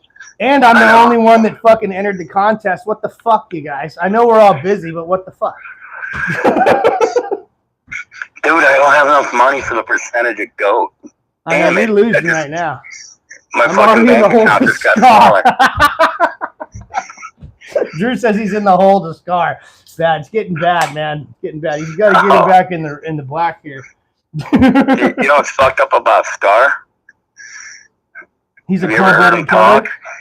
I think Barry is Scar and Scar is Barry. I think they're shapeshifters. Dude, I actually had a chat with Scar, and he calls me up, right? He goes, hey, look here, you fucking bastard. I'm so fucking pissed at you over here, because, you know, you ain't got no fucking cats. You got a fucking cannibal dog, man. You ain't got no fucking cats over here. You fucking bastard. I'm going to fucking come out there. I'm going to take these fucking claws. These fucking claws right here. I'm gonna fucking swipe them across your fucking face and make you my little bitch. You fucking understand? You fucking fat bastard. I was like, dude, I'm not that fat. And Scar goes, the fuck you ain't, Paulie. you fucking asshole. Oh. And then he walked away on his hind leg. He strutted away with his tail in the air and his starfish pointed right at you. Just yeah. What's up, dog? Arthur, what's up? Arthur's here. Art Bromback's here. I love your Scar accent, Paul. That was amazing. That's how he sounds. He sounds like, yeah, I mean, we were Tony Montana in earlier. Yeah, I mean, Scar sounds like I wouldn't fuck with him. I mean, I wouldn't fuck with him anyways. He's my homie. Scar and I are cool. But, you know, I would never want to piss that dude off. You know what I'm saying? Fuck yeah. You know, sometimes, though, when I see Drucifer, like the one time I saw him do the live stream with Revic, it was like Paul Ellering and some fucking crazy ass 80s wrestler. Okay. You know, like Drucifer was like the manager.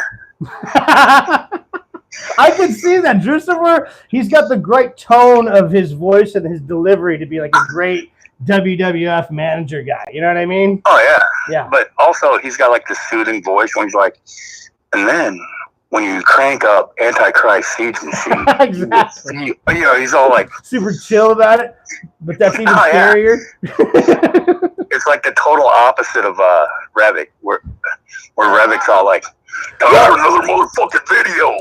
Yeah, Revic. Bitches. I like how Revic has been trying every now and again to kind of like dial it back, and then he just can't help it and just launches. I mean, that little transition is my absolute favorite where he loses it. You know what I mean? Arthur Bromback, Art, Matt Axman, glad you're. Art says wrestling in the '80s was the best, and I cannot disagree. You're fucking right. And then like when you come across like all the different metal channels, what's funny is you see all these motherfuckers all typing in the J-Dog fucking slogans. You know, like the tape on that mouth shut, brah. That's right. You know, it's fucking great. This some bitch is infected everything. Hey, Drucifer says it's like when Mean Gene would interview Randy Savage. Wait, what did Barry say? He said, no, I made Paul Puerto Rico. Barry says you're like an honorary Puerto Rican now or something. I have my moments. He's an honorary Hawaiian. Shane says Paul needs to do a video impersonating everyone. I think you could. You've got it down. You got the range. I'm okay at it. You just do Yosemite Sam for me. Oh yeah, but you know, I used to be able to do like a lot more voices, but yeah. But I mean, you know, I do spend a lot of time alone in that fucking service truck. That's right. A lot of time. Hey, you stupid hillbilly. Nice. See, transitions. Dude, it just comes out of nowhere sometimes. Macho Man interviews are the greatest thing on the tube. Yeah, Will, I agree. What's that? Will Rogers there. Will says the Macho Man Randy Savage interviews are the greatest thing on the tube. Cream. Know what I'm saying? Yeah. And wait, what's Barry saying? Glenn Benton's still ducking the dog like Drew ducking Scar. And Joe says Glenn is a wimp. Greg says you should be doing stand-up, brah. Hey, Greg, I've said this to Paul. We've been on the phone now for I don't even know how long talking, and he sends me audio messages, guys. He sends me video of him driving through various states as he's going to job sites fixing the machines of the world, and his commentary. I mean, so what I'm saying is, and trying to get at here is, I'm not the only one that thinks you're funny, Paul. Well, the people like it. I'll show them. Right, Barry, voiceovers. Hey, entertain the crowd with a voice while old Shredbeard takes a fucking whiz real quick. You guys don't want to go in the crowd with a voice, huh? Yeah, do something funny. It'll only be 10 minutes.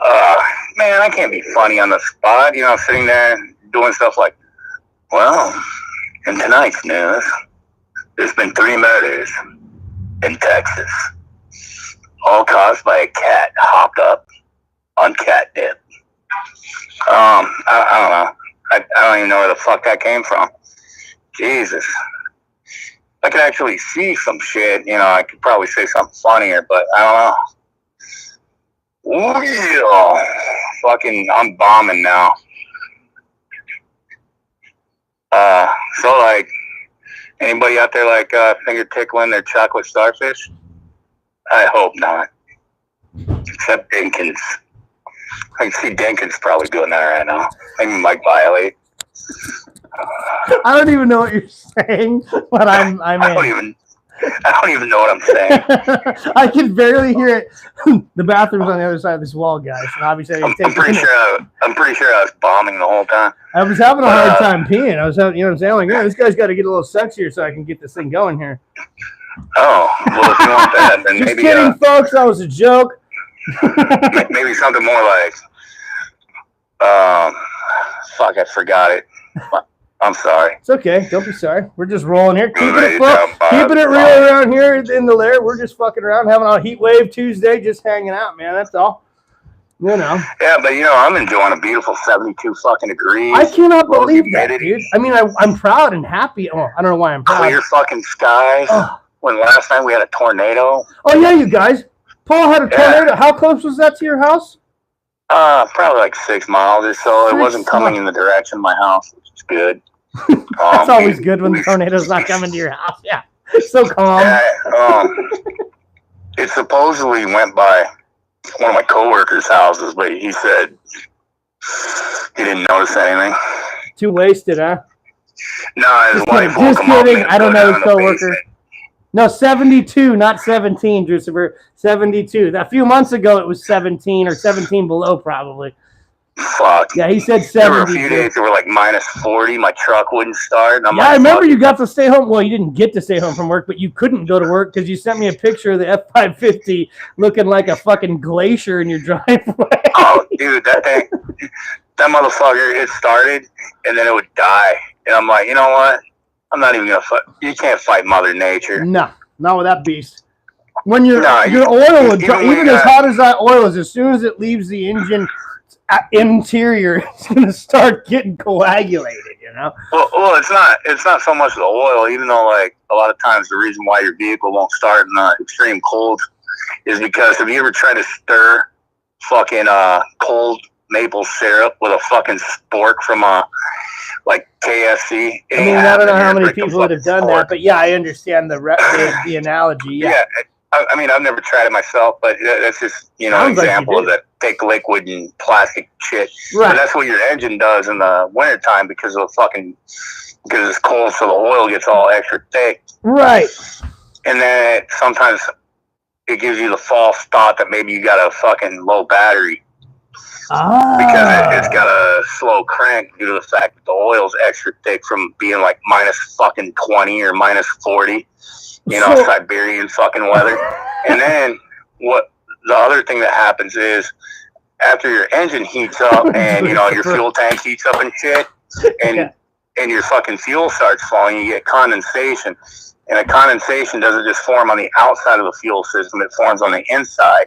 And then, some people are like, oh, well, fuel's gelling, which is bullshit. What happened is the paraffin wax in your filter broke down and turned into pudding. Meanwhile, the liquid water that was in the fuel turned into ice in your fuel line, so it can't flow. And there is diesel talk with Paul. I was just going to say, this is a whole other segment you could do on YouTube. He's kind of like, this is how you make money playing death metal, and he actually has a real manly job. No, like a few people got the joke. We all got it. If you're not a fucking idiot, you got that joke. Come on. Yeah, and I did actually use my own song for that video. So, okay, hey Paul, I gotta go back real quick in the comments because Drusifer says, I love when Northerns talk about their Yankee cold shit problems. Yeah, well, you know what? It gets cold there too. I remember when Ted Cruz left you guys, and he was like, "Fuck you, Texas, I'm leaving." When it got cold, and then wait, and then hold. Oh fuck, no, I don't want to do that. And then he says, if my tank ever stalls near Moscow, I'll keep that in mind. Hey, at least I don't have the problem Drusifer has. Like in the summertime, you got to go take a shit, sit down on the toilet, your fucking ass cheeks melt to the fucking toilet and start sizzling. Yeah. I guess I ain't got that problem. I mean, every state has their issues. After you eat the wrong torta. I got all the snowflakes out here that keep my toilet. It's like there's almost no water to flush your turds in. Just saying. Everything's low flow. Guess what? We have a lot of water now. Now my toilet still is about a fucking half-gallon flush. Oh, geez. You ever flush a monster cable with a half-gallon? What you need is you gotta get that Al Bundy toilet known as the Ferguson. The Ferguson. Totally. Oh man. I want a blow up poster of the Ferguson on my wall now. Hell yeah. I got stupid pop culture references for days. Hey Drew, I was down in Lost Hills on my way to LA last week and it was 108. I was close to where Shane was. And then I got all the way to Carlsbad and it was like 75. The more you know. Head for the water, folks. The water's where you need to be. Dirty talk, Greg Wilson says. I don't remember talking dirty, but I think we were. Oh, dirty. Ferguson toilets. Hell yeah. I got some good dirty talk. Yeah, that's right. No, I don't. Yeah, maybe not now. My dirty talk's weak. Yeah. I got no dirty talk game. But I do know this. If you did, I don't want to hear it. Yeah, well, I do know this. Ain't nothing heavier than the kiss, brah. Don't you love? Check out Paul Cruz, Kai Hawaiian Death Metal on YouTube, motherfuckers. If you're on here right now and you don't know who this guy is, that's who's talking right now, okay? Go check him out. He's not just funny. He can play guitar like a fucking madman. He's insane. Kai Hawaiian Death Metal. Got CDs out, Realms of Rock, Squarespace.com. Yeah, that's a good place to get them. Or I'd rather you go through Eddie. That's what I said, Realms of Rock, right? Oh, yeah. Yeah, you can get them through Eddie, and or you can go directly to me. But, I mean, I'd kind of rather you go through Eddie because I want to help him fucking grow. And, you know, that helps me, too, because it gets my CDs out there. But, you know, if it makes Eddie anything, you know, that's even better. Yeah, you know, you're not wrong.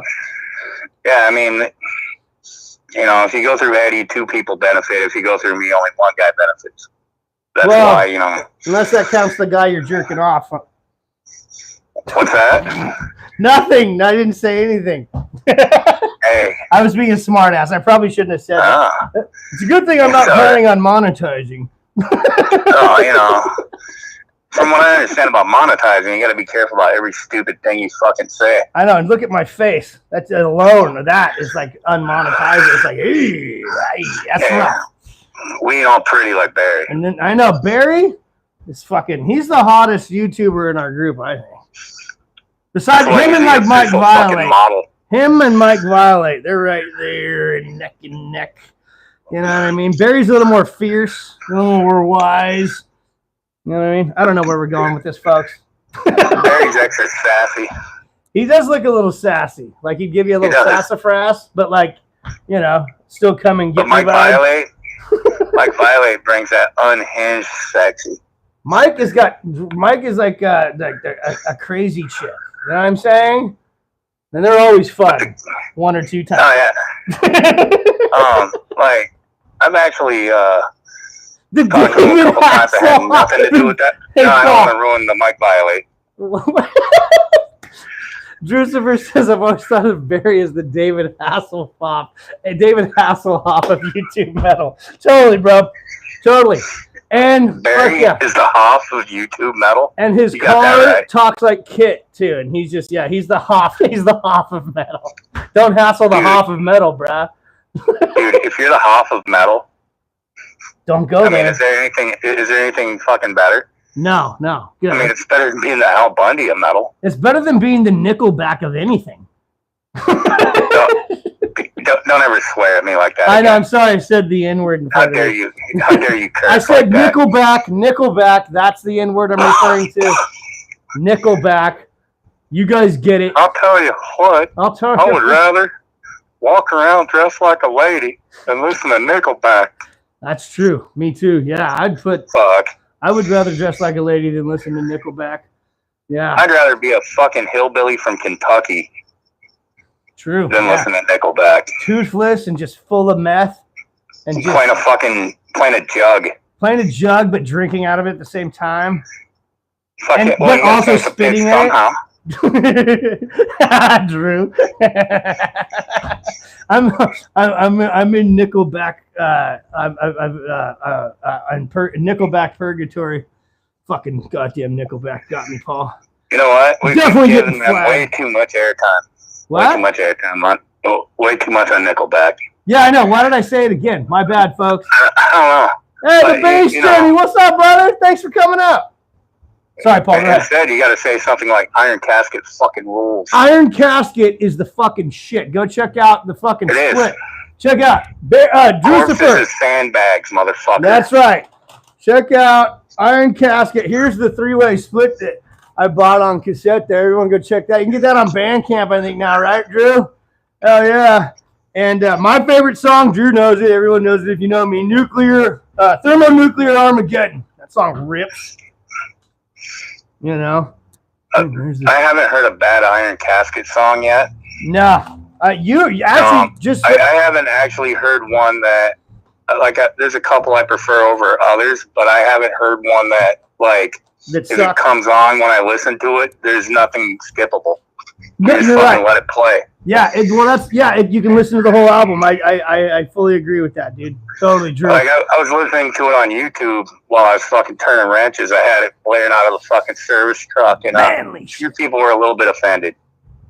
And I gave them a box of Kotex and sent them on their way. That's right. Here's your Kotex. Trot along, ladies. Fuck off, Charmin boys. Well, go up 2-ply. We ain't listening to the POC here, motherfucker. That's right. See, I've worked on many a job sites like Paul, and there's a lot of little hidden meanings. Like, if there's a new guy on site, you can say all kinds of shit to him. They have no idea that you fucking hate him.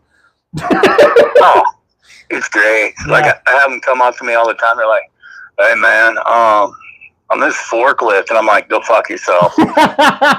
As soon as you said the word forklift, I am not your friend.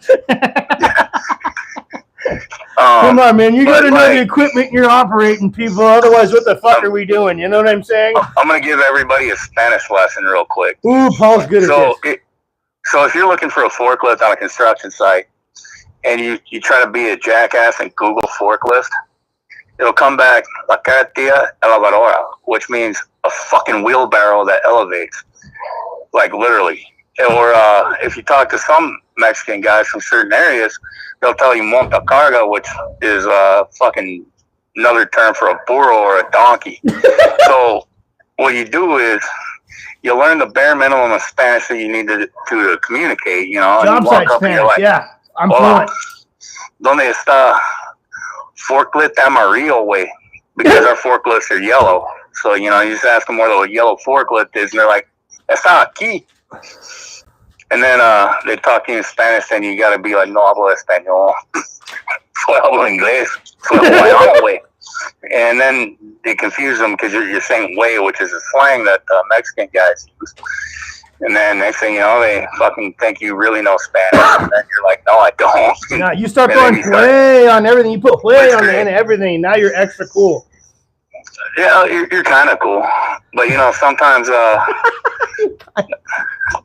sometimes I just got to, like, learn a couple phrases.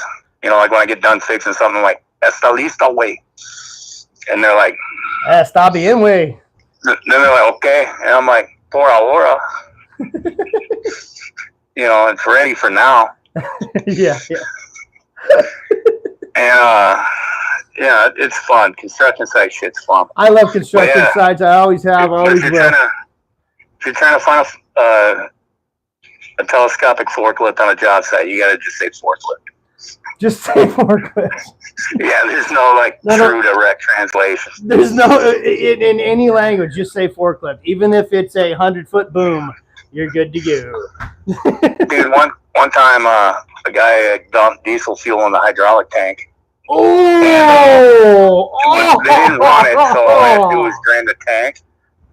Because they didn't run it, they didn't start it, nothing. They figured it out. So it didn't run through the.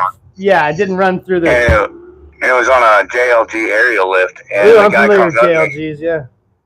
The guy comes up to me, one of the guys on the job site, he goes, yeah, it was fucking Miguel over here did it. And I went, Miguel, what the fuck? And Miguel's like, oh, sorry, man. I was like, dude, I know you know English. And he goes, I do. I was like, right. And I went, look at the sticker here, Diesel. I'm going to say it in German for you, Diesel. Italian, Diesel. Canadian, Diesel. I'm like Argentinian Spanish, Diesel. I'm like, I'm going to say it now. And he just got the wrong hole. Diesel. He's like, fuck you, Paul. Yeah, it was a good day. It's a good fucking day. But yeah, that's most of my day is just driving around, going to construction sites and busting balls. And then I come home. I'm a family man. And if I can, I play some guitar throughout the night. He plays excellent guitar. Like a crazy fucking, I don't know, man on fire, really, I got to say. You know? And for some reason, I love playing melodic death metal that has a really, really heavy sound to it. I've said this before, and if you feel free to correct me in the comments, whoever out there in the YouTube world, Paul has single-handedly, I think, created a new genre. Has anybody else heard of Hawaiian death metal before? I hadn't. Now, I'm not as knowledgeable as a lot of you, but I'd never heard of it, and I don't think any of you else had either. So, and I'm not, you know, that doesn't mean you don't enter your trademark it, but I think you got something cool, and it is. It's a very signature sound, I think, that Paul has. Well, the whole reason I did Hawaiian death metal was I'm looking for Hawaiian death metal, you know? Right. And I come across Hawaiian black metal.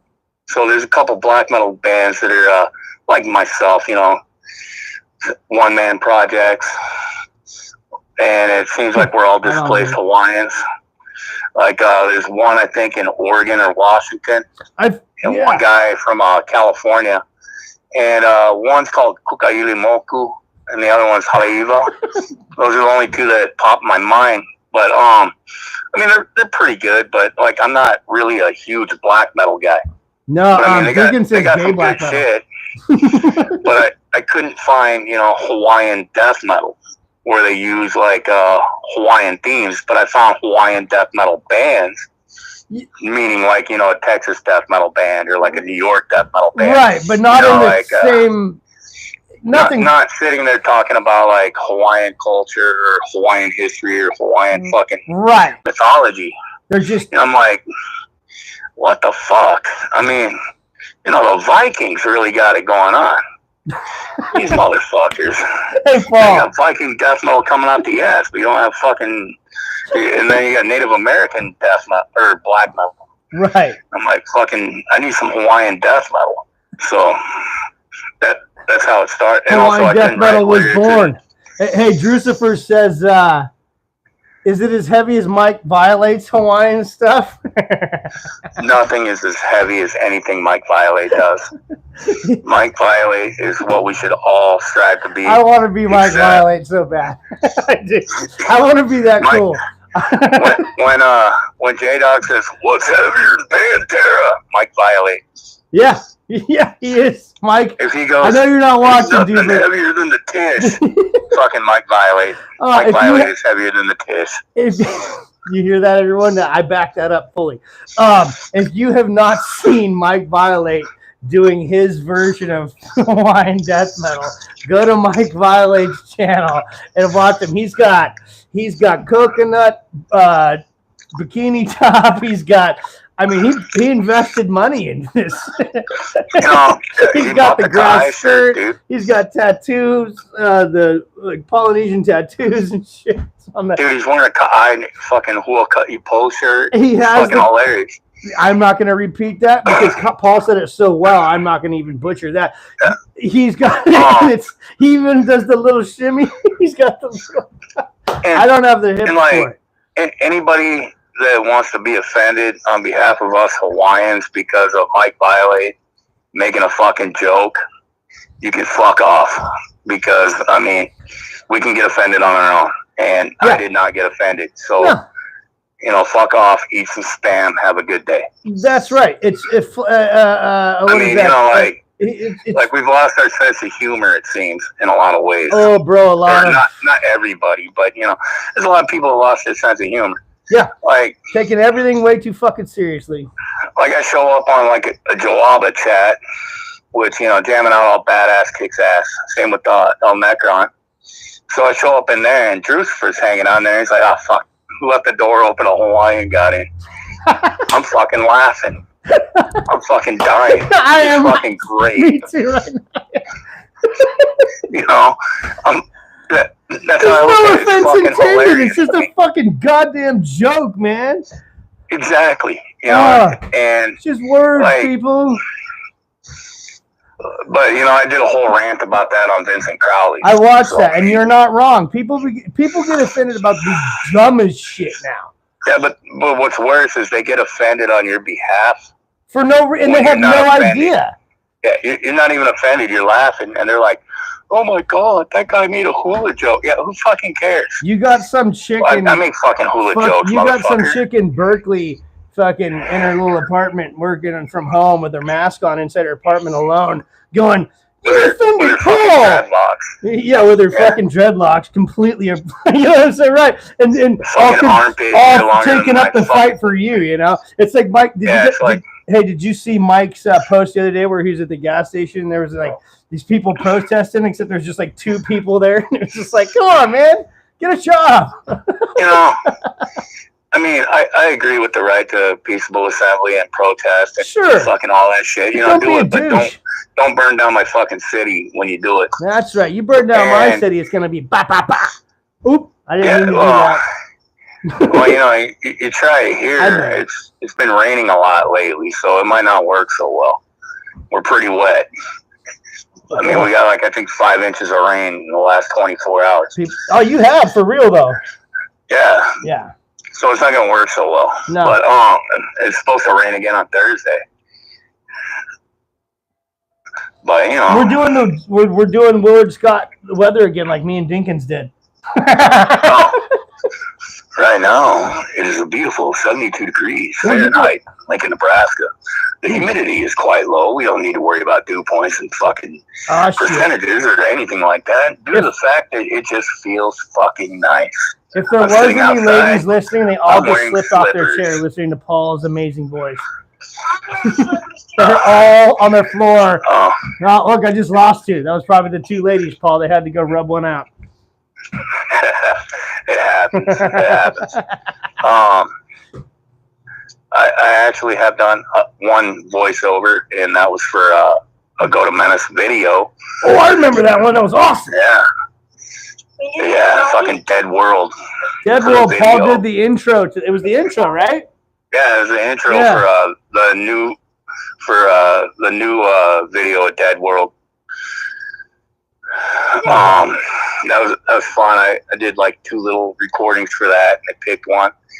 I got an advanced copy. It was fucking awesome. Yeah. Yeah. I mean, I was flattered that I was asked. So Paul, let's say that all. So Paul's on Go to Mentis on what song? On Dead World. On Dead World. And if you listen to Go to Mentis and Dead World in the intro, that's all Paul doing that, guys. But that's only on the new video. I can't remember on the new shit. On Go to Barry. It's on Barry's. Mm-hmm. I think it's the 2024 video. Barry can correct that. 2024 video, Barry, if you want to correct that. I think you're right, though. And that's on his channel, probably, I think. It's got like it's a really cool video. Yeah, it's a very cool video. Yeah, totally. Fucking bunch of zombies. Yeah, it's like Armageddon type stuff, you know. End of days. Yeah, but that's also one of my favorite songs. My favorite one, though, is Book of Lies. Yeah, Book of Lies is stuff. I mean, yeah. I'm not gonna argue with that at all. No, not at all. They even do the Slayer breakdown in it. Well, I mean, listen, when it comes to you and Slayer, talk about people slipping off of chairs. Fuck. If Paul met Carrie King, I ripped off Slayer on accident. Yeah, well, but that's okay. When you're a big fan, it's all right. It's flattery. Slayer rips, dude. I wore my South of Heaven shirt to Warner Brothers Studio, and this dude that we paid coming in was like, "Hey, man, cool shirt." And I'm like, does he even fucking see it? He didn't see it. And then we come in and I started asking him, like, "Hey, man, have you listened to the new Carrie King?" And the guy actually fucking was in. Man, I was like, "Oh, you really do? You are in. All right." Oh, wait, Madball. Dinkins, I love Madball. Madball rules. Oh, dude, Madball kicks ass. badass. Fuck yeah, Mad. Oh, great. I saw him here in Lincoln. Barry, do you like Madball? I love fucking Madball. Barry ought to love Madball. It's from his fucking town. Dude, if I remember right, one year there's a show here in Lincoln. It was like Hatebreed, Hate Eternal, Madball, and I think Morbid Angel was the tour. Ooh, that's a lineup right there. It was so weird because it's like you got these two fucking death metal bands and then you got these two fucking hardcore bands, but it's great because it's like you got two fucking death metal bands and two fucking hardcore bands. Yeah, you get the best of everything. Oh yeah, and you know it's not like that fucking weak ass poser fucking twink hardcore, or that fucking weak ass poser fucking twink fucking wearing their mom's dresses fucking modern death metal. It's that fucking old school fucking grimy brutal fucking Satan popping out of people's asshole death metal. Real shit. That's right. Greg Wilson says he grew up on hardcore in the 80s, bro. You know what I'm saying? Yeah, like I grew up on like Slayer. And then everything else, like, just kind of came a little bit later. Like, I grew up on Slayer, Danzig, and then, punk and thrash and death metal. Yeah. And grind. And it all just kind of like I started with the thrash, but I also did the crossover thrash and the punk. So, like, I'm in a punk junior guy high, too, there's a lot of Creators, Slayer, Cryptic Slaughter, DRI, Misfits. DRI, Misfits. Danzig. I know. Well, see, and I like Bad Religion, so you didn't really get into the West Coast stuff so much, right? Bad Religion, like, I used to joke with my friends, like, punk bands aren't supposed to sound fucking shiny and happy. Like when they had that pop punk shit that Drew first started playing guitar to. So, like, when that shit came out, I was like, what the fuck is this? I thought fucking punk rock was supposed to be, like, I know, kind of angry as shit. I'm a fucking skateboarder kid, dude. I loved it. I was like, oh, this makes me want to like, jump off a fucking 15 fucking step stair. You know what I mean? Oh, yeah. But, like, we were joking around that Bad Religion was, like, one of 4 punk bands that was allowed to sound happy. Yeah, I mean, I'm not going to deny that, but, and the Misfits, because, I mean, how happy does Danzig sound on the he's song so happy. Skulls? He's the happiest guy on earth. But dude, on the song Skulls, when he's all like, heck the heads off little girls, and he's all like fucking, it's like he's dancing a fucking, it's great. It's fucking hilarious. Glenn has range, man. It's fucking range. But I mean, he's talking about like. Thank you, Eddie. I love Bad Religion.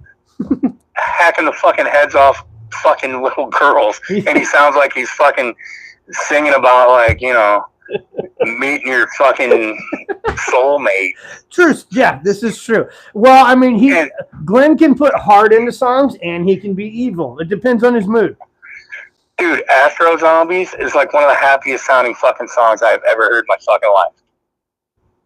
Yep. And, he's talking about like exterminate the whole fucking race, but he says it all cheery.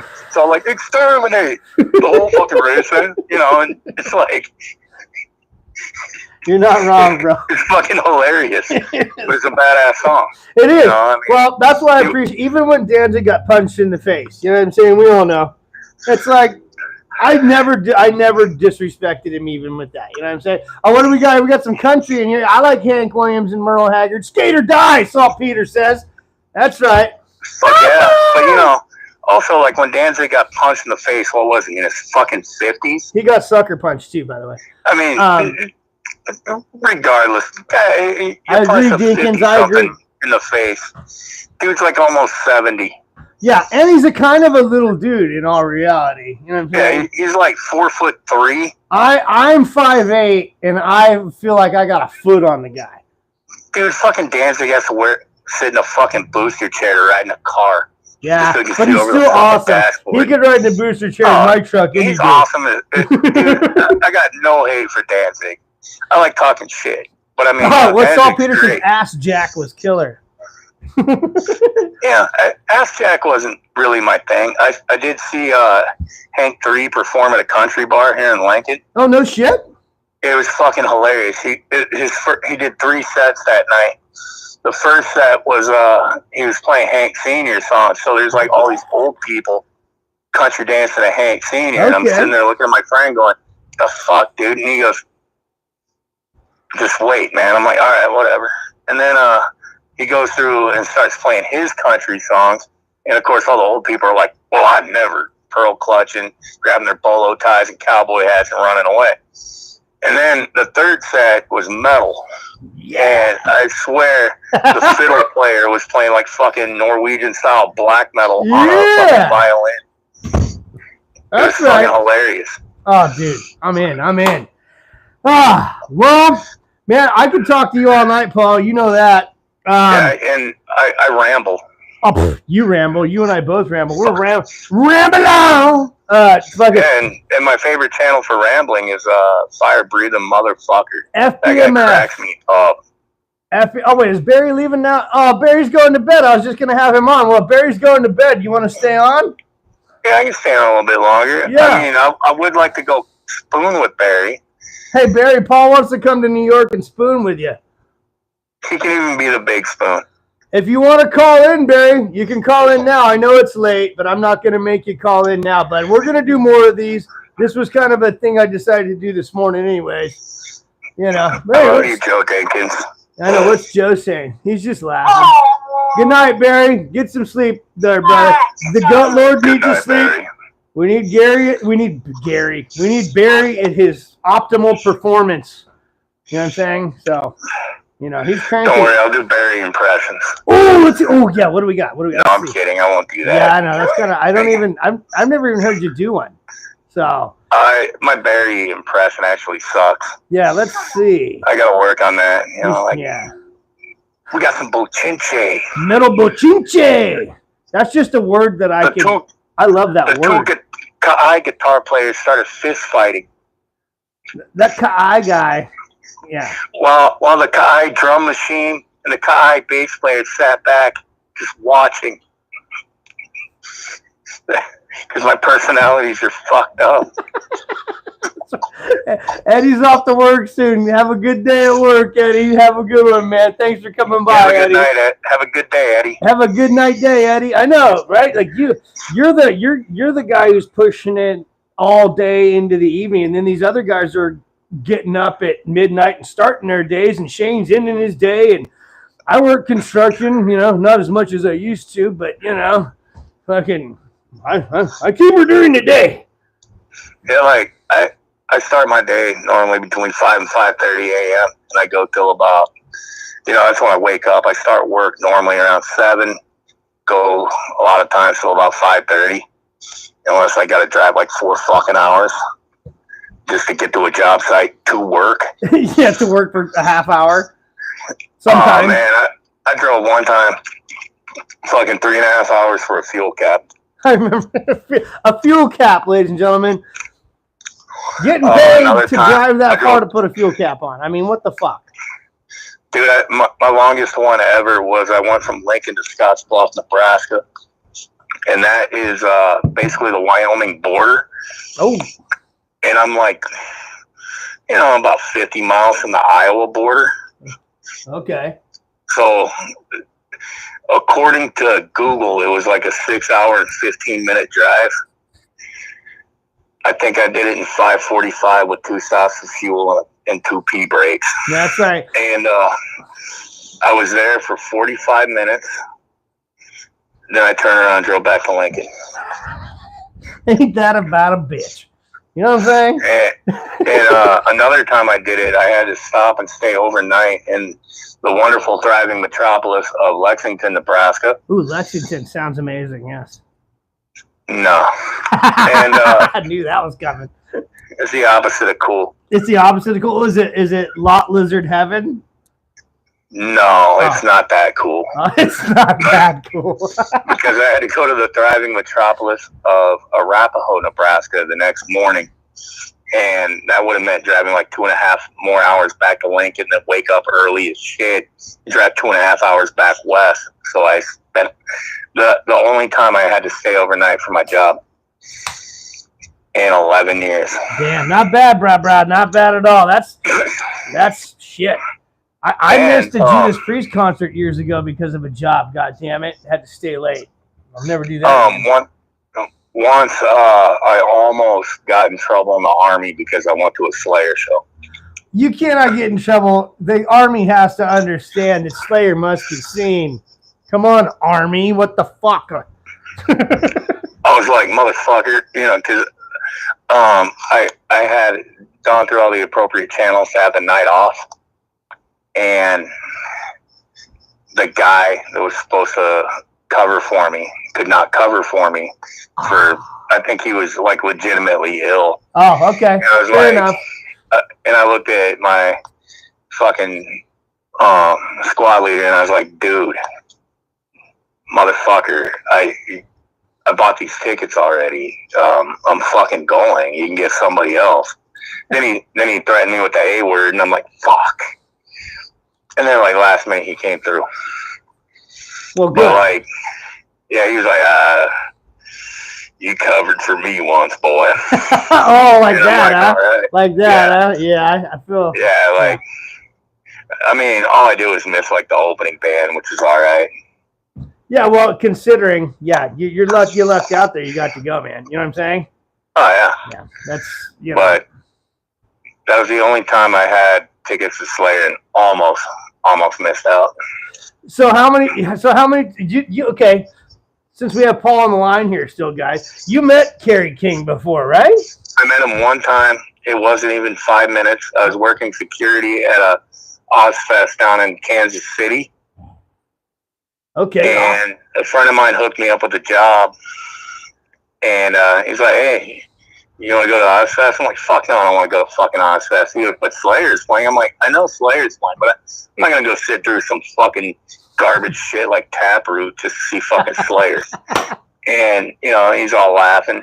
I'm like, and I don't want to see, as J-Dog would say, a bunch of yo-boy bands. and I don't want to see none of that shit. He goes, well, how do you like to get paid? Don't canoe my concert, man. Yeah, he's like, how'd you like to get paid to be there? And I'll make sure that you get to work like, more of the crowd area while Slayer's on stage. I'm like, that'd be fucking awesome. So like most of the day I gotta, fucking just stand around like in the backstage area a little bit. I gotta be, just fucking move around. Like I didn't have like a set spot I had to be. And then I saw my moment. There he was with his long goatee, his tattooed head, his God hates us all on him. Actually, I don't remember if that was on his arm yet or not, but he had that big tribal tat. You thought it was the sunglasses. But I knew our eyes met. It was wonderful. And then I walked up to him, and he looks up at me because he's a short man. I think he's like 5'6". Oh man, he's even shorter than me. And I'm 6'2". Yeah. So like I'm standing there towering over him, trying not to make it look like it's gonna be a prison love scene. and I'm about to say something to him, and I like fucking choke for a moment because it's like Kerry fucking King. Right, and you were thinking about his prison purse, so you were all excited. No, I was not thinking about his fucking prison wallet. I had to bust your balls, probably. That's cool. But I looked at him after I mustered up the courage because, I had him on this fucking pedestal that he didn't need to be on because he's actually a really down-to-earth guy. I was like, seems like hi. It, yeah. I said, hi. And he goes, so, man. Then we talked for like, just a few seconds, but it was cool. Told him I was a big fan, and, he said thank you and shit like that. And he's like real humble, and I just told him, have a good set. I got to get back to work, but yeah, I mean, I didn't want to say anything dumb. Well, you're working there. I mean, there is a certain regard for like, I don't want to lose the job, but I did get to meet Kerry King, and I don't want to fuck that up. You played it well, Paul. You played it about as good as I would have, man. I mean, it was way better than when I met Danzig, because I was like, what's up, man? You told me about good set. It was pretty weak. Yeah, I know. What did he say? He was like, cool, dude. Yeah, it was pretty weak shit. He was like, awesome, bro. Now, the best guy, the coolest dude I've ever met in metal is Schmear from Destruction. There you go. That is the friendliest fucking guy I have ever met from any fucking metal band ever. That's good to hear. He's like I first met him when Cataclysm and Destruction were on tour. Okay. It was I believe the All Hell Breaks Loose album for Destruction, and then for Cataclysm is Prophecy, Stigmata, the Immaculate. And they were on tour. They weren't even playing Lincoln. They were just passing through town. I was working at a certain kind of a bar at the time that I can't mention because my son decided to sit by me. And it involved artful dancing. Anyhow, they came in. They were hanging out. And then I talked to them. They were both really cool. They gave me a bunch of free shit that they didn't need to give me. I didn't even ask for it. But they were just... So both Cataclysm and Destruction were really fucking nice that night. And Shamir was like, hey, hopefully we get to see you again sometime. I was like, cool. And, I don't think about it much. After that, he gave me some free shit because I told him I wasn't really a Destruction fan anymore. Like, on album, I was like, the albums just don't do it for me much. And he goes, well, hopefully you get to see us live. And I was like, that would be awesome. And, but he signed a bunch of shit for me to get to a friend of mine that's like a diehard Destruction fan. And it was all free. It was just being a nice guy, He didn't have to do any of that. No, he sure didn't. A couple years later, it was 2002, September. Creator and Destruction were on tour. It was the Violent Revolution tour. And that might have been All Hell. I don't remember what album Destruction was on because, like I said, I wasn't really following them at the time anymore. And Destruction, they get on stage, they fucking burn the place to the fucking ground. Like, what? I am glad I was not in Creator. They fucking got up on stage, they fucking tore it the fuck up. I love it, dude. And then I'm standing there, Creator's getting ready to get on stage. All of a sudden, I smell this shampoo scent. He smells like, somebody just took a fucking shower, Yeah. And, I'm not thinking about it. And I feel this hand on my shoulder. There's this fucking German dude standing next to me. And he's taller than I am. That's tall, people. And he's got his hand on my shoulder. He goes, hello, little man. And I look up. I'm like, oh, shit, what's up? And he goes, hey, Paul. And I was like, the fuck? Motherfucker travels the world. He remembers my fucking name. New Paul. And so, like, he asked me if I hit the merch tables yet. I said, yeah, I hit him at the beginning of the night, And then I introduced him to my buddy that got all the autograph shit.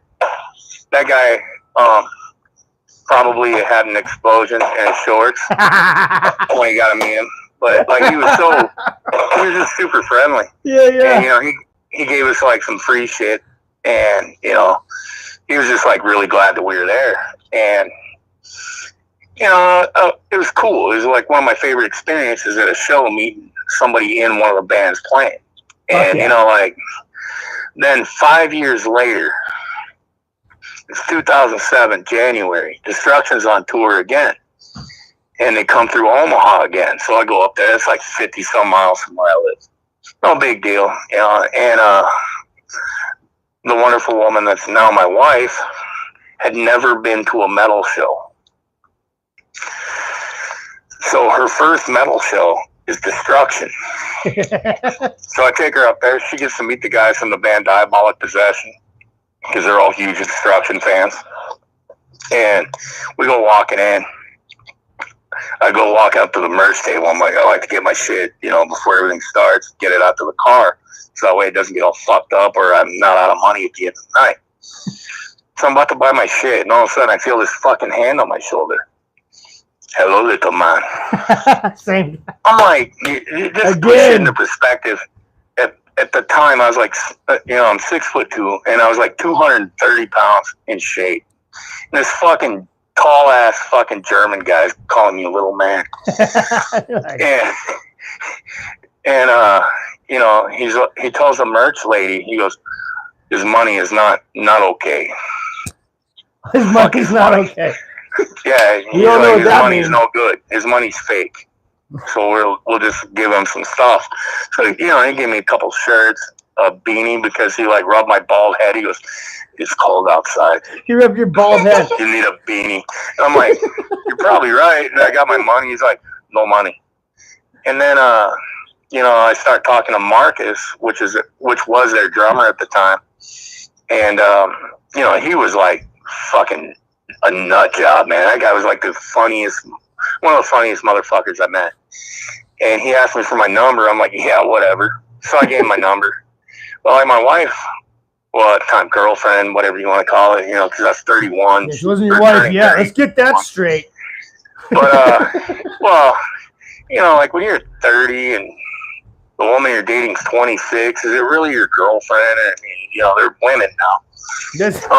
Good call. Respect. But, so like, she thought I was like all cool, you know, because I look like I'm all like awesome because I'm talking to this dude from a metal band from fucking Germany. But no, he was just like super friendly. Hell yeah. And then like Marcus gets my number, you know, and then they go up, they play, they do a fucking killer set. By the way, I do listen to Destruction again on album. Destruction. They tear it up live though. Yep. They fucking tear it up live. They are fucking awesome. Destruction tears it up live. You heard it here live. Anybody that says different, I will shit in your mouth. Oh, but, shit in your mouth. Wow. Hey, just real quick. Mike Violate's here. Violate! You're the fucking champion of this channel. Like an hour ago, we couldn't stop talking about how awesome you are, dude. You'll have to watch the replay. I got a message in Hawaiian for you, brother. Oh, Paul's got a message. Aloha nui aloha. It means I love you very much. Aloha nui aloha. Oh, wait. I said I fucked that up. Aloha nui aloha. Aloha nui aloha. That's the last I'm trying. Yeah, so Destruction, they're fucking awesome. Unfortunately, I haven't been able to see them since 07. Oh, you know what, though? I mean, so it's 2024, dude. So, okay, 10. Okay, so 15 years or so, let's say. I bet that dude would still recognize you. He might recognize my face. I mean, but he would be like, "Here's a beanie, brother." He'd probably look at me and be like this, "Hello, now fat man." Because I'm like 30 fucking pounds heavier. You like, look, Paul thinks he's a chubby guy, fella. He's not a chubby guy. Come on. He'd probably be like, "You look like a donut." You look like a donut. Hey, Greg Wilson says, I met this huge guy from Iran. I'm going to say Jaya, West Papua. So wait, like Papua New Guinea? Who got busted eating a stolen sheep in North Queensland. Wanted me to help run guns to fight the Indonesians. Holy shit, Greg. And you know what? It sounds like Paul's got gunfire going on behind him. Hell yeah.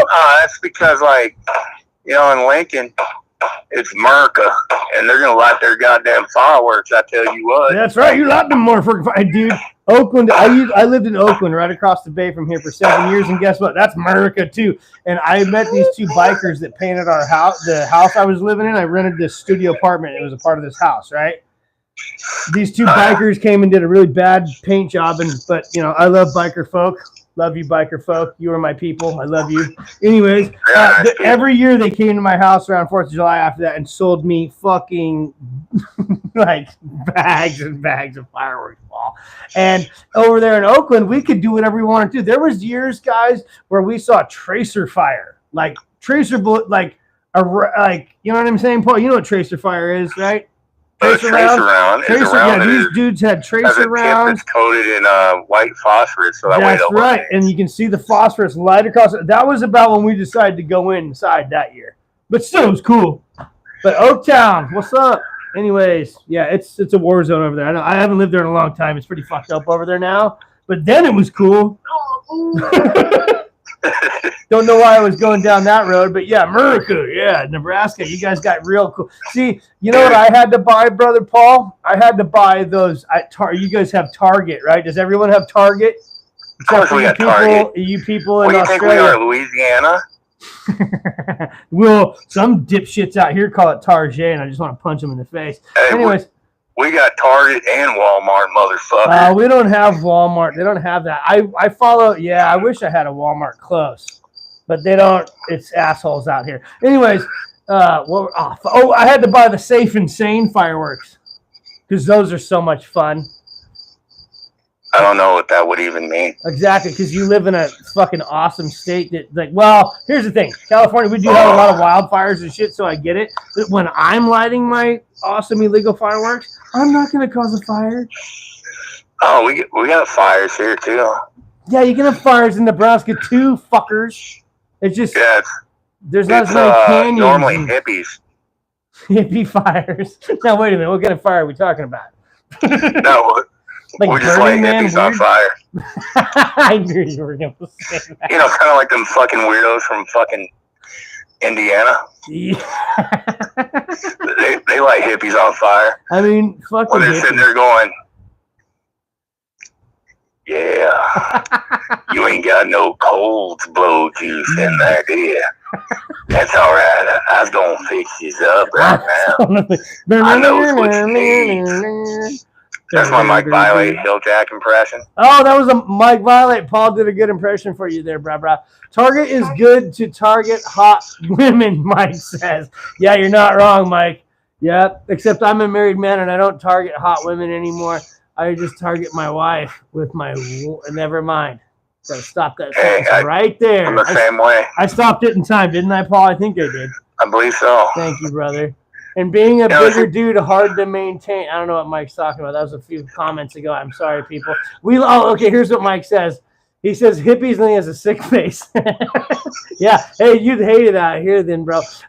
We let hippies. Whoa. I don't even think I can finish saying that out loud. My window's open, Mike. I gotta live here, man. Yeah, you gotta be careful in California with your language.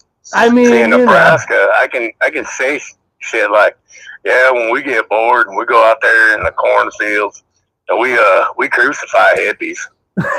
Well, I mean, listen, trust me, Paul. And then we set them on fire while listening to the greats like Mark Chestnut and Slayer. Mark Chestnut. Okay, well, but Mike's calling me out. Okay, I'll say it, Mike. Fuck you. I don't give a shit. I don't give a fuck. We like hippies, black and Jew Hawaiians up for sure. That's what Mike said.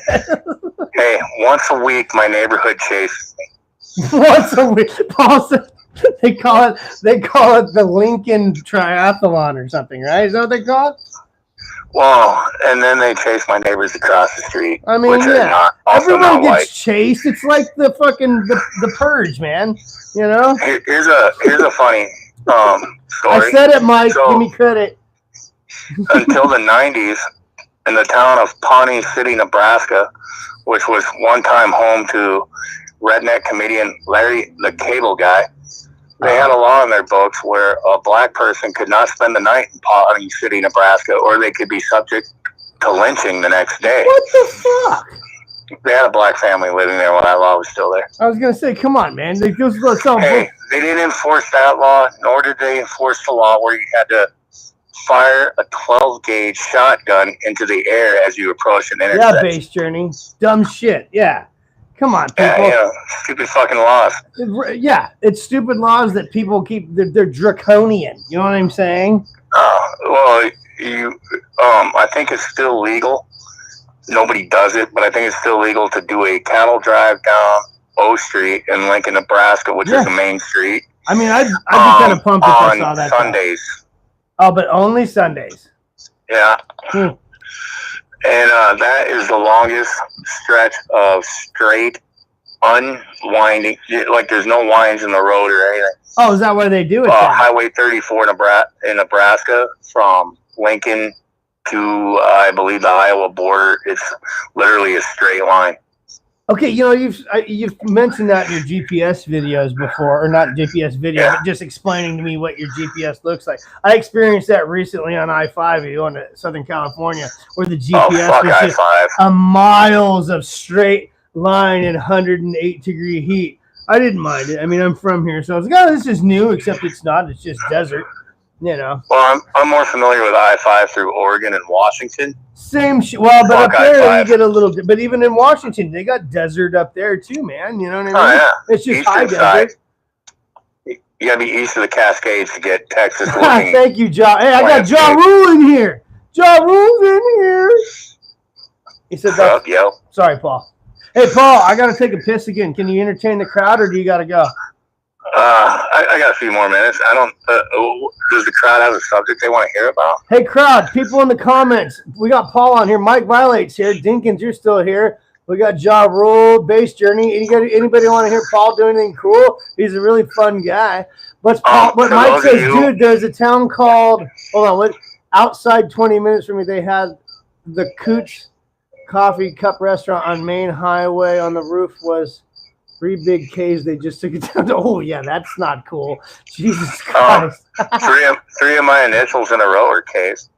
Yeah, see? What the fuck is going on? Racist but piece of at shit. least 2 of the names are Hawaiian. They're Hawaiian. See, people, again, it's just. But yeah, my initials are PKKK. Dude, hey, my poor daughter is BMM. Nice. Yeah, we were like, oh, we're gonna, and then I'm like, oh, BM, yeah, brah. Poor BM over there. To reiterate what Dinkins said earlier, do not put ketchup on a hot dog. Don't put ketchup on hot dogs, dipshits.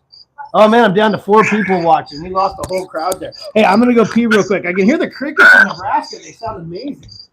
Oh, they're fucking loud here. Well, also, we don't have, I live right on the edge of town.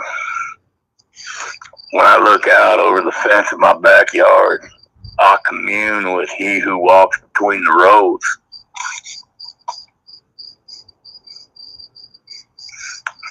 It's a nice time.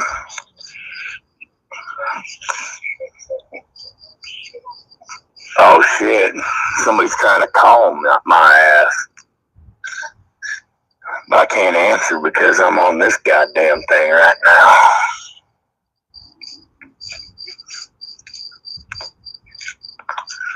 God, how long does it take a bearded man to take a piss? That son of a bitch. Does he have to look through his beard to find his wiener so that way he doesn't hit the floor? Wait, did you hear that? That is so disgusting. That is disgusting, Paul. God. Okay, I'm back. Sorry. Man, I had something funny to say, too, and I lost track of it on the way over here. It's only like 5 feet, too. That's a bummer. What was I going to say? I had something funny to tell you, Paul. Shit. I was thinking about it while I was taking a pee. And then I was like, I'm going to say this to Paul when I get back out there. And then now I'm here and I lost it. Sorry, folks. Wait a minute. You had a thought about something to say to me while you were... holding tiny Yosemite? Yeah. Oh, my God. Yeah. It was funny, too, and it's gone. I guess this is probably funny, too, I hope. I don't know. Greg Wilson. Man. Bye, guys. Uh-oh. Oh, hey, Bass Journey. Yes, Paul is in a band. Kai Hawaiian Death Metal. Go check him out. And, okay, Bass Journey. Dude, I'm sorry. I don't remember. Kai. I'm sorry, Paul. Kai. Motherfucker. I'm a güero. I'm a pinche güero. Pinche güero says stupid America. I'm not America guy, by the way. Oh, really? A pinche güero? I'm a pinche güero. I'm a pinche gorrito, güero. Gorrito, güerito. Pinche blanco, güero. Yeah, very. You're like extra white, Holmes. I mean, it's the summertime. I'm a little less than normal. Yeah. What? And when you say Holmes to me, I want you to put an L before the M, okay? Nah, I can only put the H before the W at times. Oh, yeah. Like me a nice little bowl of Cool Whip. Cool Whip. Sure. I'll tell you what. Some bitch. Hey, you ever watch Family Guy, bro? Did I ever watch Family Guy? Like back in the day? Remember when... I've seen a few. Yeah, so you love it. I know that you love it then. So, remember fucking Stewie and Brian with Whip? Oh, God. That was fucking... Why do you put... Stewie, why do you put an H in front of the W? Why is the H so heavy? Cool Whip. Cool Whip. Yeah. Whip.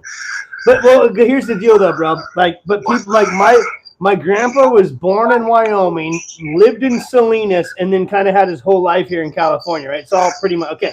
He still says Monday, Tuesday, Wednesday, and he's going to do the wash. Oh, they do that shit here in Nebraska all the time. He's 89, though. You know what I'm saying? Yeah, well, it doesn't matter if you're fucking 89 or fucking 9.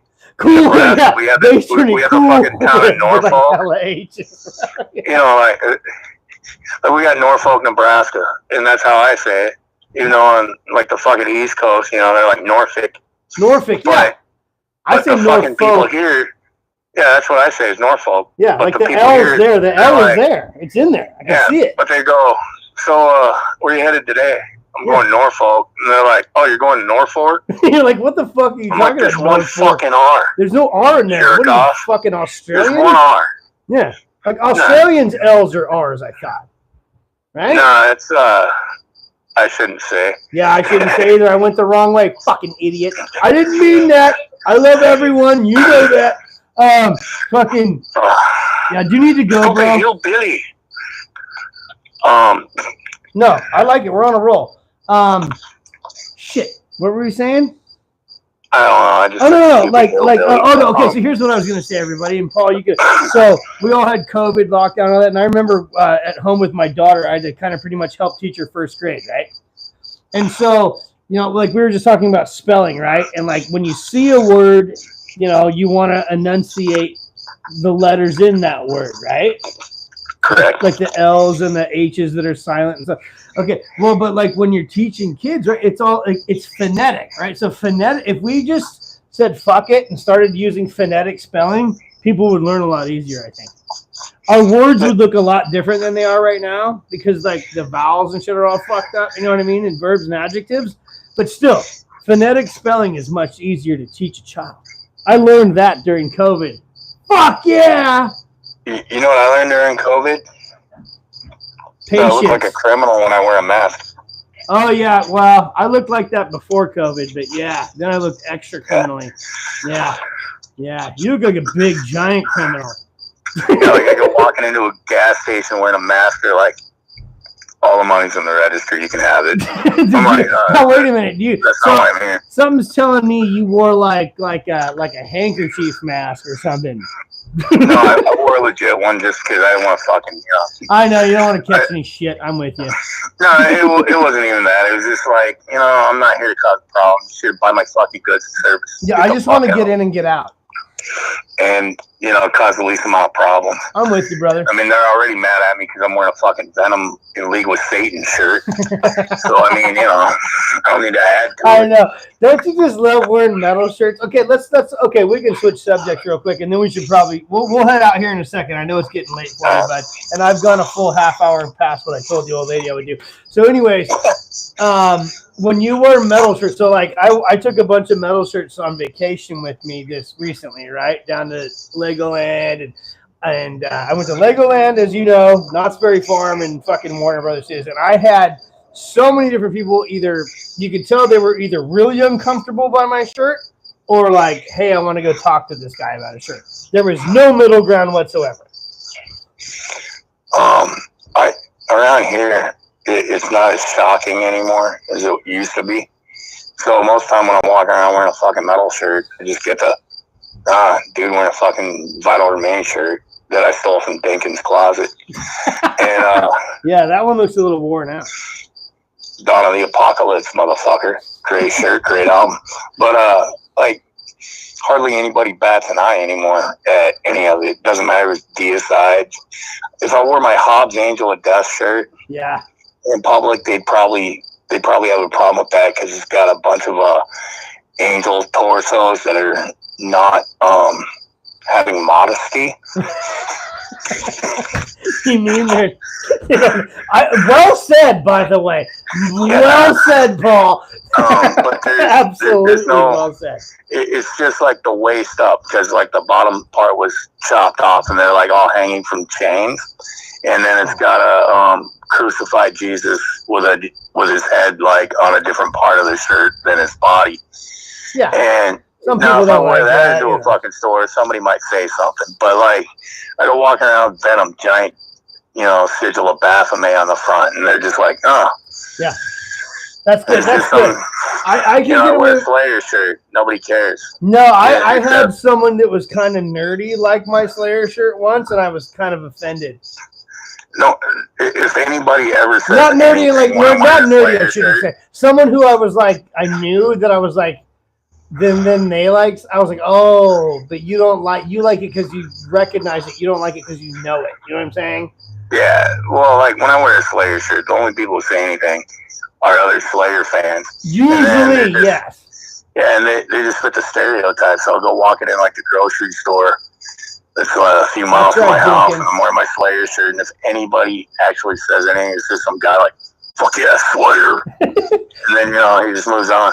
I got a shirt in my closet. I'm gonna keep talking, Paul. Or I'll get like the random guy in the parking lot that is a little bit crazier, and he'll yell out like "fucking Slayer," and I'm like.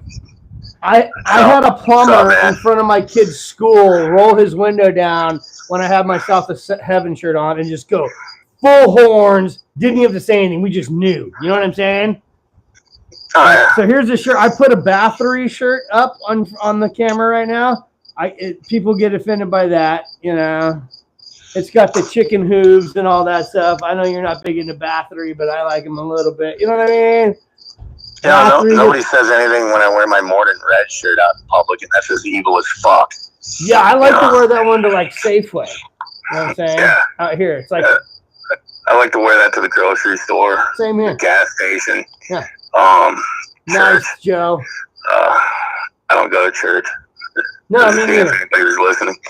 But yeah, but almost no. Well, when I wear my Drucifer Channel shirt, though, I have to have a fucking wooden spoon with me to swat people away because, you wear a Drucifer shirt, the chicks follow. The chicks lose their fucking shit when they see a Drucifer shirt. That's true. Or Iron Casket. It's the bullet belts, I think. Yeah, well, also, like, when a dude sees you walking around in a Drucifer shirt, they automatically lose all their masculinity because they're like, I will never be as manly as the guy in the Drucifer shirt. No, and they won't even hardly make eye contact with you. I actually worn my Drucifer shirt around town and in many public, and they'll they'll almost look in your eye, but immediately look right back down at their feet. And I'm like, listen, man, I'm not any better than you, but listen, respect it, motherfucker is right. You know what I'm saying? Dude, when I wear my Drucifer shirt, the other guy, he ends up like grabbing a bottle of kombucha, and he stares at the ground, goes and gets his fucking gluten-free cookies, and shoves them up his butt. Oh, sorry. And he cries a little bit while he's drinking his almond milk. His almond milk because he's lactose intolerant. Just kidding. Sorry, apologize to the lactose intolerant people. But what's weird to me is like everybody's got a nut allergy, but they're drinking milk from a fucking nut. Thank you. I have a nut allergy, but I drink fucking almond milk. What are we doing? I could have made a dick joke out of that. Dude, we totally could. Poor Remy, huh? Poor Remy. Fucking FBMF all the way. He ate him, bro. That motherfucker's awesome. That guy is awesome. He should be way more popular than me and you, dude. Dude, he's fucking hilarious. He deserves it. He's just fucking hilarious. He's just a fun, goofy guy, just chilling. The fire breather. We're gonna talk about him again, guys. The fire breathing motherfucker. Check him out. He's at Saucer Rules, I think is his handle or something. Sauce Rules. Yeah, he is. He's goofy. He does a lot of top 5 lists, like top 5 favorite guitar players. Yeah. Or like he'll do like a list of 13 for like the Legion of Doom, and he put like the Gimp in there for his Legion of Doom. Oh. Or like he does like a lot of silly shit, and he busts my balls a lot. He busts fucking Trevor's balls all the time. He does. He gets. He's just a fun guy. He's a great guy. FBMF is a great guy. It's like totally drama free. I gotta tell you what's going on in the chat right now, bro. Mike Violate crying. He says, I wear my metal shirts inside out. Makes me feel rebellious like when I was a kid. Right? And then fucking Shane was like, that's a tame shirt. And then fucking Joe's like, I just bought a Rain and Blood anniversary shirt, right? So awesome, right? And then Mike Violator, I blew. Wait a minute. What did he say? What did Mike say? No, get back. Fuck, I need the comment. Mike said, I blew the mouth holes out on my Morden shirt. I think he said moth holes, but I think he meant mouth. I mean, he had to mean mouth. right? And then Dinkins wrote true, yep. And then Dinkins wrote like gluten Benton. Instead of Glenn Benton, gluten Benton.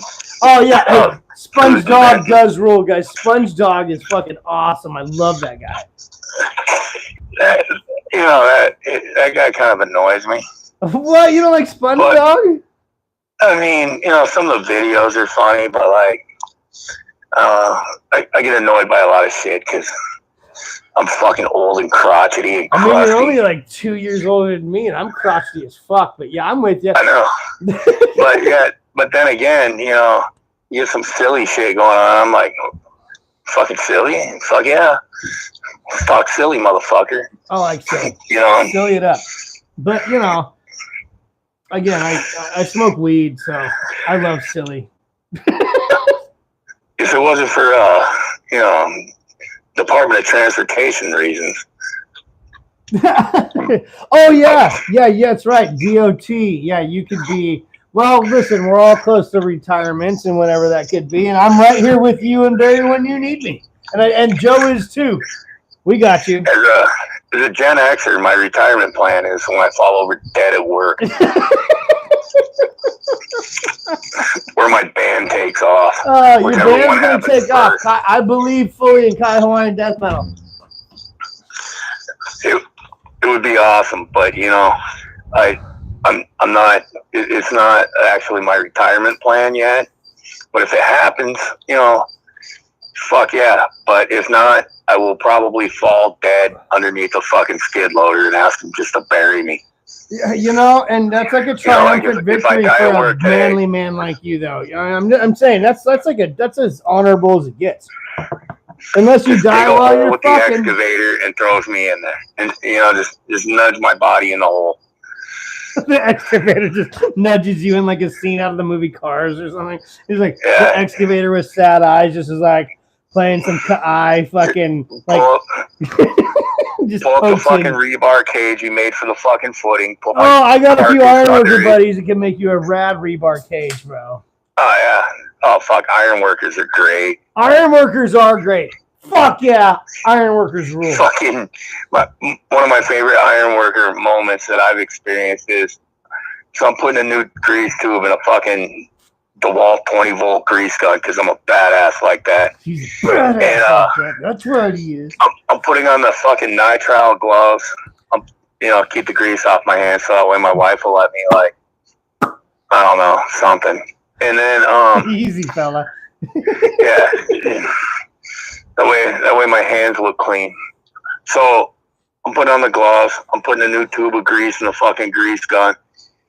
And it was right when all the iron workers, there's like 15 of them on this job site, they're getting off lunch. And one of them goes, I'm first. And he gets in line behind my truck. And he goes, he's got the lube and the gloves ready, boys. And this other guy goes, oh man, I can smell the shame and butt sex from here. And one of the guys goes, there ain't no shame, motherfucker. There ain't no shame. Ain't no shame. Violate says finger pop. So they all just fucking line up. And one of them goes, hey, do we just start a train? Hey, if you run out of grease, what's in those tanks? And I'm like, oh, I got a tank of fucking hydraulic oil. They're like, hey, we want that instead of the grease. That shit's slick. Fucking ironworkers are like the last group in America that don't give a fuck. They give no fucks. There's no fucks given, bro. There's no fucks. Dude, they don't give a shit. Thanks to those guys, I learned that if you walk up to another man, you're like, hey, you like duck meat? The guy says, yeah, you just grab him by his fucking head and start, pulling it to your crotch. Or Mike violate before 6 o'clock in the morning. Oh, dude, you can see what he just wrote. He said ironworkers are smug Nancy's. Shit. Not my buddies. One time I heard him talking about space docking, but the way they made it sound was like, like a shuttle docking at the fucking space station. No, too weird. And I'm like, wow, they're really into it. And then I found out what they really meant. I was like, oh. And they're like, well, you got a problem with that? A little squeamish? I'm like, no. I'm just wondering which one of you guys is going to be my first. They walked away. It was great. I made ironworkers walk away. You made ironworkers blush. I mean, fuck it. That was one time. It was 7 years ago. It hasn't happened since. 7 years ago. Where the fuck that is. Here's another construction site tip. Do it. Let's go. If somebody comes up to you and they're like, hey, you need to move your shit, motherfucker. You just look at them and go, hey, dude, Donnie said I'm supposed to put my fucking shit here. And this is where I'm supposed to work on stuff. And then they're like, what? I'm like, yeah, you got to go check with Donnie. Because on every fucking construction site, there's some fucking old dude named Donnie. Yeah, some old white guy named Donnie. Wise ass. Yep, that's right. It's true. And if Donnie doesn't work out while you're riding the Donnie train, you just switch to Nick. Because there's almost always a Nick. He probably goes by Nicky. So then you're just like, yeah, you know, well, you know Nicky? And they're like, yeah, I know Nick. Yeah, Nick, he's the one that fucked. Nick told Donnie to tell me to tell you to get fucked. And you would think... Go ahead, Paul. And then they normally just walk off, and they're looking confused, and there might not even be a Nick or a Don on that job site. But if those names don't work, that's when you pull out Bill. Bill, or just, bro, hey. Nah. You don't bro people? You don't know Bill? Yeah, you don't know Bill? If you don't fucking know Bill, hey, I don't even know why you're on this fucking site. You know Bobby? Yeah, Bobby doesn't fucking matter. He got fired 2 weeks ago. Fuck that guy. He pissed dirty. He was a piece of shit anyway. You know what I'm saying? Yeah, and he pissed dirty. He pissed dirty. He was always late. You know, I don't care if you get hired. Just don't do it at work. You know what I'm saying, Paul? We got to get the job done. But at 3 o'clock, we get fucked up. You know what I'm saying? Oh, I thought we were doing improv. Oh, my bad. I know. I thought you were actually in the room with me. 180 feet straight up in the air. Yeah, I know. Well, you can't see me because you're in Nebraska, but I was fully in improv mode with you. It was awesome. My bad. I suck. No, you were great. I just didn't tell you. For a moment. Yeah, I should have just told you. I've been watching too many podcasts lately. Yeah. I need to watch more. Yeah, well, you got a lot of shit going on, man. Yeah, well, I got to squeeze in death metal while I'm Can working. everyone hear the crickets, by the way? We got 8 people back in the channel here. Your crickets are amazing. I feel like... dude. Hey, do you have fireflies there in Nebraska? We do. Oh! Some people call them lightning bugs. Some call them Lightning fireflies. bugs. Yeah. Lightning bugs, fireflies. When I used to go to Michigan when I was a kid, they had fireflies. Man, that was fucking awesome. In Indiana, they're called Mike Violate warning lights.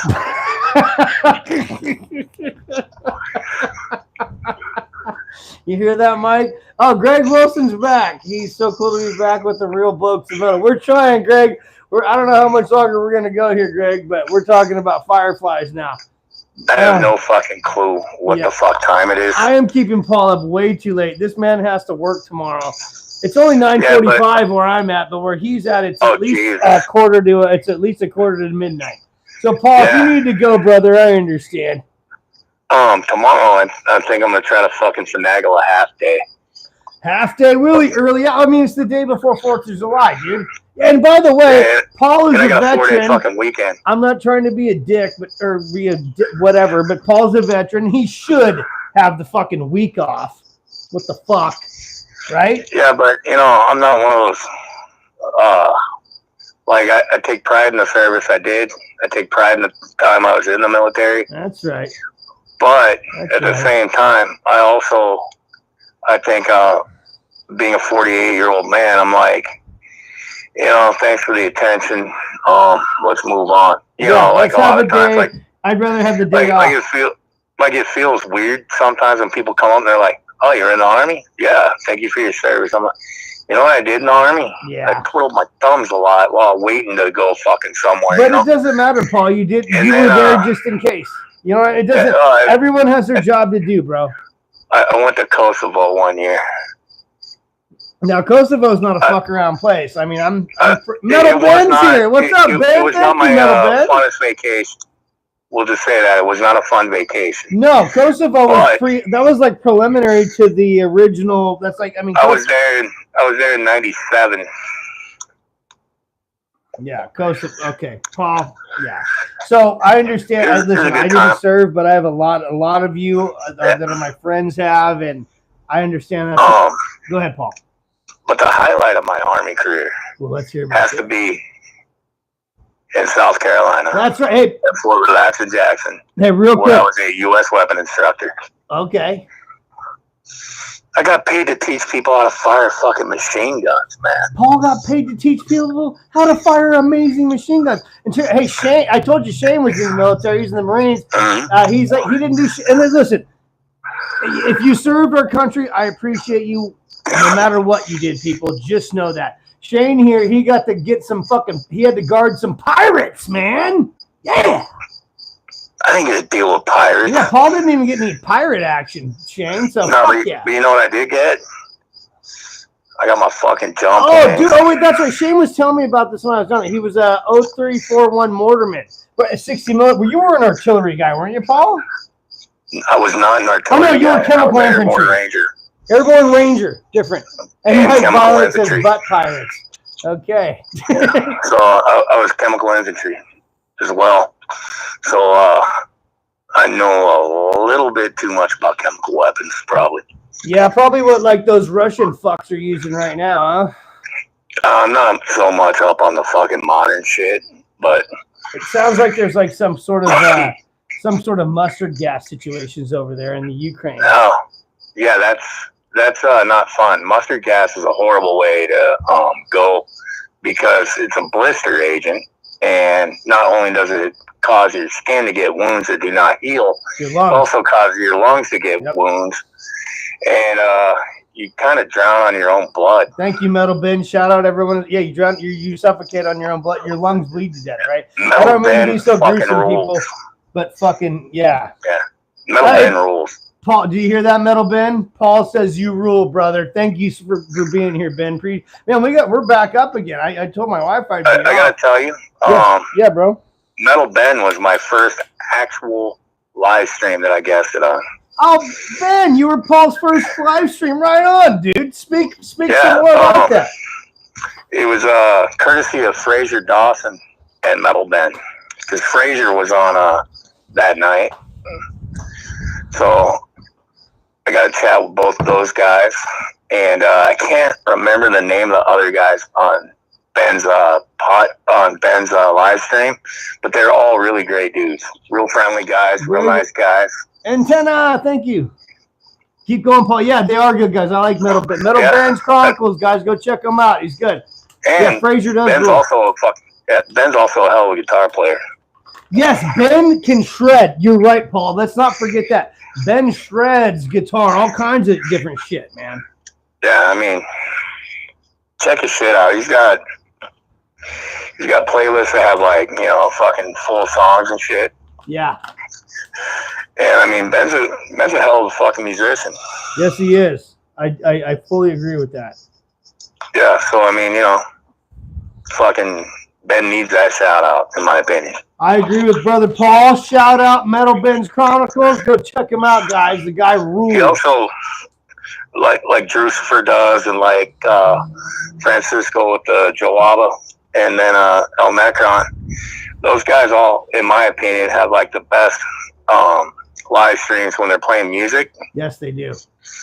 All those channels are fucking amazing at it. Like Ben he plays all kinds of shit. Like you got thrash metal day, you got fucking death metal, you got fucking everything. He plays it all. And so Drucifer, he does themes like with the war metal, the speed metal, the thrash metal. Well, and then he takes or heavy shit, heavy man shit, That's right, heavy man shit. And then, Francisco with his jamming out all badass. They got all sorts of fucking great shit. Yeah. Fucking, and then of course El Necron. Lord Necron. I mean, those are ones that if I can't actually watch or be in the chat when they're on, I will listen to while I'm driving. Yeah. And Paul's not fucking around when he says that, guys. He's on the road. They're the best fucking they're the best songs. Like when I'm all fucking drowsy and shit, I'm driving back home. Fucking put on a fucking Truth for War Metal stream. And I'm like fucking ready to fucking run people off the road. Yeah, it does get you charged up, man. Totally. Oh, Shane might like this. In my service truck, if I really wanted to, we could play fucking Spy Hunter. Like I could put a guy in the bed of the truck. They could grab my fucking I got this one hose that sucks the waste oil grab into your a hose tank. that sucks what? Oh yeah, it sucks waste oil into a tank. Okay. And if I have a guy in the back of the truck manning that hose, if you put the right attachment on it that I use to evacuate the oil out of it, we could fucking do oil slicks behind us. Oh, like Batman and shit. Yeah, but I like the Spy Hunter game. You're right. Yeah, I'm sorry. I went off course there. Spy Hunter. Or like Spall is old right. school Batman. Spall. Yeah, we fucking... No. Spy Hunter's way better than the Batman game. Come on, we all know it. I used to, you know how much money I spent on fucking Spy Hunter in the 80s? Did you quarter? How many quarters did you spend? I think my mommy let me have like, $5. Yeah, that's a lot back in the day. Back in the 80s, if your mom gave you $5 for a roll of quarters, that wasn't even. I mean, you could crank it for a while in the arcade, especially if you were good. Oh yeah. Fucking go play some Spy Hunter, little Joust, little Dig Dug. Fuck yeah. Dig Dug and Joust. Oh yeah, little Galaga. I sucked at Galaga. I was alright at Galaga. I have Galaga on Nintendo Switch, old school. Like they have the old school version you can play on Nintendo Switch because we got Nintendo Switch for my kids, and you can play Galaga, dude, and you can play fucking Tetris, bro. Dude, I used to play fucking River Raid on the Atari 5200. Oh, dude, that's now. No, hey, wait, now, Paul. Do you remember Intellivision? I do. Did you ever play Utopia? We used to play Utopia. Nah, I played a lot of Pong. But yeah, you were fucking lame. I can hear you giggling, you motherfucker. No, I did because I was fucking lame. I think there was a basketball game on that. But it wasn't basketball at all, dude. No, it was like the fucking worst video game system ever. Yeah, everyone in the chat agrees. Joust. No, Jenkins has got it. It was Joust. And Paperboy did rule. Hell yeah. Fucking Joust kicked ass. Joust was awesome. I don't know. Go ahead, Paul. I remember going to the arcade and they had that one fucking that Sword in the Stone game. Yes. I can't remember the fucking name of it. I think that was in there. It had like the Disney animation. Oh, well, no, I don't remember that one. In the arcade? Yeah. And it was Excalibur or? Yeah, something like that. Okay. Yeah, that's back in my day. Shane, you know on the stand-up arcade games. What I mean, I know you're at work, so you don't have to tell us, but still. I mean, I don't totally remember. I got memories dude, of it. Arcades when we were kids it was my dreamland, dude. Like, I mean, what was it? Paperboy. Remember Excite Bike? Anybody play Excite Bike? I used to kick ass at Excite Bike. Contra was the shit. Contra ruled. Blades of Steel.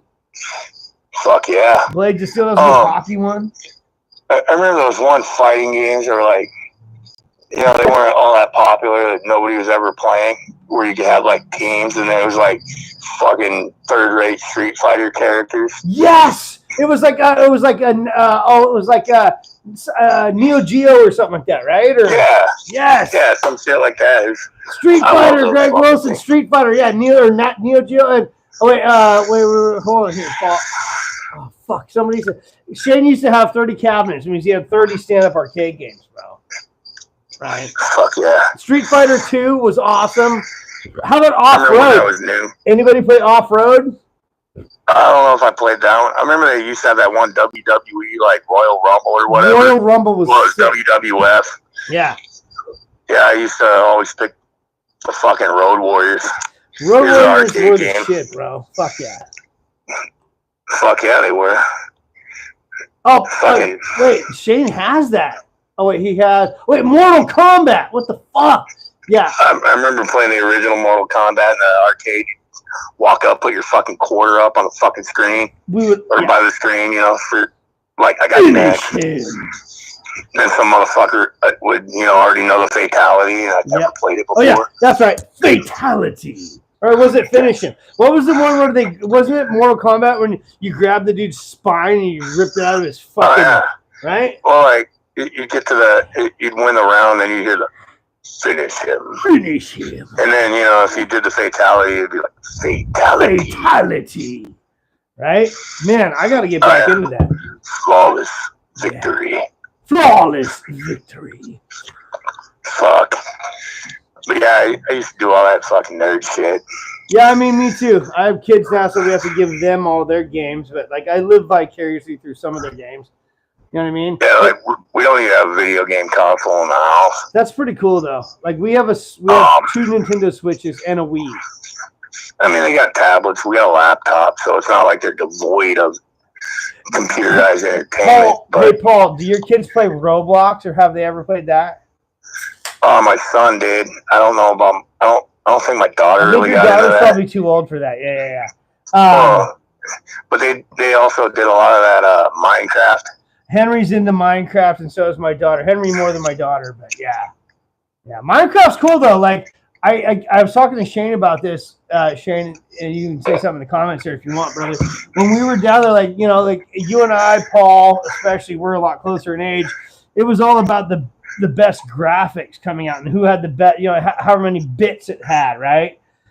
And like when Nintendo, like when we had we had Nintendo, then Super Nintendo, and then like Nintendo 64, and then fucking GameCube, all that shit, and like Sega Genesis and Sega. My friend had a Sega CD, dude.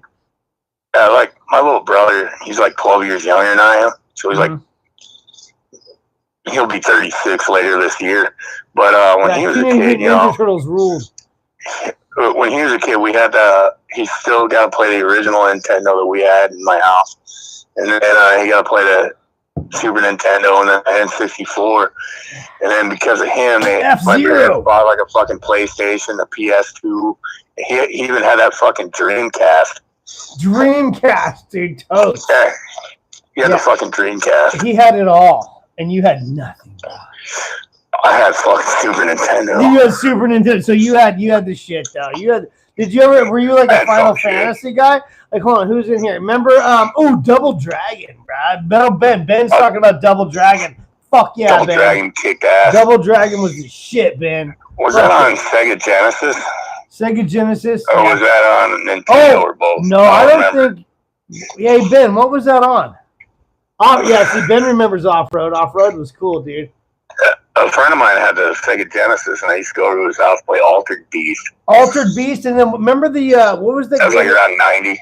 Remember in the Sega had that, what was the helicopter game? It was like an Apache helicopter, dude. It was, I don't remember that one. Oh, dude, Shane, you know what I'm talking about. A couple of you guys in the comments, though. It was you played the hell, and it was like, I'm not doing it any justice with the sound effects. But you had like a chopper, and it was on the what was the Sega had the handheld console, Paul? Did they? I don't remember. Yeah, I know. I didn't have one. My friend had one. Back then was like I got out of video games when I started playing guitar more and shit. But I mean, I still played them. But I mean, it was like more about like guitars and CDs. Oh yeah, I hear you. I like games, but I was never a gamer, right? I was more of I listened to music a lot, and I don't know, did all kinds of shit. Everyone did something different, Like I was so badass in high school, we would go over to my one friend's house. Could you throw a football over those mountains over there? No, Croots men used to not throw that's football. Right. Just we tackled the guy with the football. That's right. Paul has a great football lineage of NFL players. Olin Kreutz, Chicago Bears. Only one NFL football player so far. Well, there'll be more. Liam's gonna play player and fucking football. But my dad played for the University of Hawaii. The Warriors, right? The Rainbow Warriors. He also played for Hartnell Junior College in Salinas, California. Salinas, right down the road from me. I mean, not right down the road, but like 80 miles down the road from me. Yeah, him and one of my uncles played there, and then him and his other brother, which was anybody that heard my dad speared the Hulk story. You guys, if you saw him and that brother played for Hammerhead. University of Hawaii. Yes. Yeah, that shark. I know, same guy, right? Yeah, that motherfucker. Yeah. But yeah, so I believe my dad and my uncle are both on the University of Hawaii all-time letterman list. That's badass. And then my cousin Olin, anybody that follows NFL and the Chicago Bears, he played there for a long time. He was a six-time Pro Bowler. Dinkins knows all about Olin Kreutz. Don't you, Dinkins? Yeah, that's my little bitch cousin. His little bitch cousin. Yeah, Paul can help me kick his ass for real, though, because, like, right? No. Oh, I didn't mean to say that. I take it back. I used to say pop once in a while because the Midwest says pop. Yeah. And then in Washington State, it goes back and forth depending on who you talk to, pop or soda. Oh, pop or soda. In 1992, summer of 1992, it was July, I asked for a pop. Olin hit me in the face. Me too, Greg. I left my feet and hit the couch. And because he goes, what do you want? I go, I want a pop. So since June 1992, I have exclusively said soda. Say soda. Say soda. It's not a pop. You want a pop? You're gonna get pop, brah, brah. Fuck yeah! I give you one pop, brah. No, I understand. Yeah. So he dropped me. And then his dad walked by and said, "Don't hit your cousin," and dropped him. See, there's always a bigger fish, brah. Dude, Olin it's was soda, always a damn little it, bit bigger than me. That's right, Dinkins. It is soda. Sorry. But yeah, Olin has always been a little bit bigger than me. He's a year younger. And I think we're the same height, but he's always been a little bit bigger. He used to be a little fucking porker, but then one day he grew, and then one day he was tall. Yeah, and he was tall, and he wasn't fat anymore. He turned into a fucking monster. He was a beast, bro. Or is a beast. He got in trouble in college football and in pro football for breaking a dude's jaw. Yeah, I mean, listen, I like a player like that. Yeah, oh, man. Call me wrong. Hey, if that guy's on my team, fuck yeah. You know what I'm saying? They were his teammates. Oh, well, when you break... Yeah, I mean... Yeah, you did tell me that. That's right. You did tell me. I mean, listen, he's a Hawaiian guy. You got to fight every... You know, I don't know. He wants to prove. He's like, I broke your jaw, Now you have a stronger jaw. Right? He was just trying to make him better, Paul. He was just trying to help his teammates have stronger jaws. The guy in college blames him for never going pro because when Olin broke his jaw, he lost a shit ton of weight. He could not eat, huh? And the guy, I think the guy on the Bears that he broke the jaw was, I think his name was like Frank Miller or Fred Miller, something like that. I mean, the guy was like, if I remember correctly, like a fucking 350-pound. Yeah, he was not a tiny man. No. And Olin was a tiny man compared to the guy he fucked up. Yes. Yeah, he was like 290. He was like a linebacker of today compared to the biggest defensive lineman, right? Oh yeah. Or offensive lineman, I should say. Yes. But now, you know, his sons play for Illinois. Fuck yeah. The Illini, right? What are they? Aren't they? Yep. Yeah. Which unfortunately lost to Nebraska when they came here, and I'm really upset about that because I just like when Nebraska loses. Oh, really? You're not like a hometown homer? That's kind of cool that you're not a homer. That's good because you're not from there. You're like supporting. Yeah. I barely follow football, and when I do, it's University of Hawaii, which I'm already for the disappointment. I mean, listen, there's not a big pool to draw from. It's one island, you know? Yep. And then and that's only because, like, my dad and my uncle played there. Dude, Hawaii, listen, I've had players from, I'm a Niners fan, and we've had some Hawaiian players from Hawaii. Hawaii's got a good draft. They just got to get people from everywhere. Anyways, go ahead. And also, a lot of people need to remember Hawaiians and Samoans are different. They are different. We have different Hawaiians languages. and Samoans are different people. Get it straight. Have different fucking languages. They have their own islands, but there is American Samoa, and they do travel to Hawaii a lot, and then end up on the mainland. But you know what's crazy about Samoa? Here's some stupid geography bullshit trivia. Let's roll. That you can use one day. Hell yeah. So if you're in American Samoa, it's the same day as it is here. But if you're in like Western Samoa, it's on the other side of the international date line. So they're like if it's Thursday there, it's Wednesday in American Samoa. They're in backwards land. Yeah. They're both like half of them are behind and half of them are always ahead. Yeah, so but like by like 2 days. Nah, it's just one day. But, wait, Friday to Wednesday? No. It's almost 70 hours. Let's say that. No, I mean, excuse me. That's 3 days. It's almost 40 hours. Sorry, Paul. I'm keeping you way too long. If you get in trouble at work tomorrow, you just pay me. Oh, you're only doing a half day tomorrow. Come on, you're a veteran. You just call in. I'm a tough guy. That's right. You're a Billy badass. I do what I fucking want. You do what you want. That's one of my best homies right there, Paul. Go ahead, brother. No, well, since I'm the lead singer of my own one-man band, the world revolves around me. Well, that's what it is when you're the lead singer of any band. The world just revolves around you and your own mind, while everybody else reminds you that you're a fucking judge like everybody. Like, fuck you. No, for a joke, though, I'll show up at work now, and I say this totally jokingly because I don't buy into all this shit.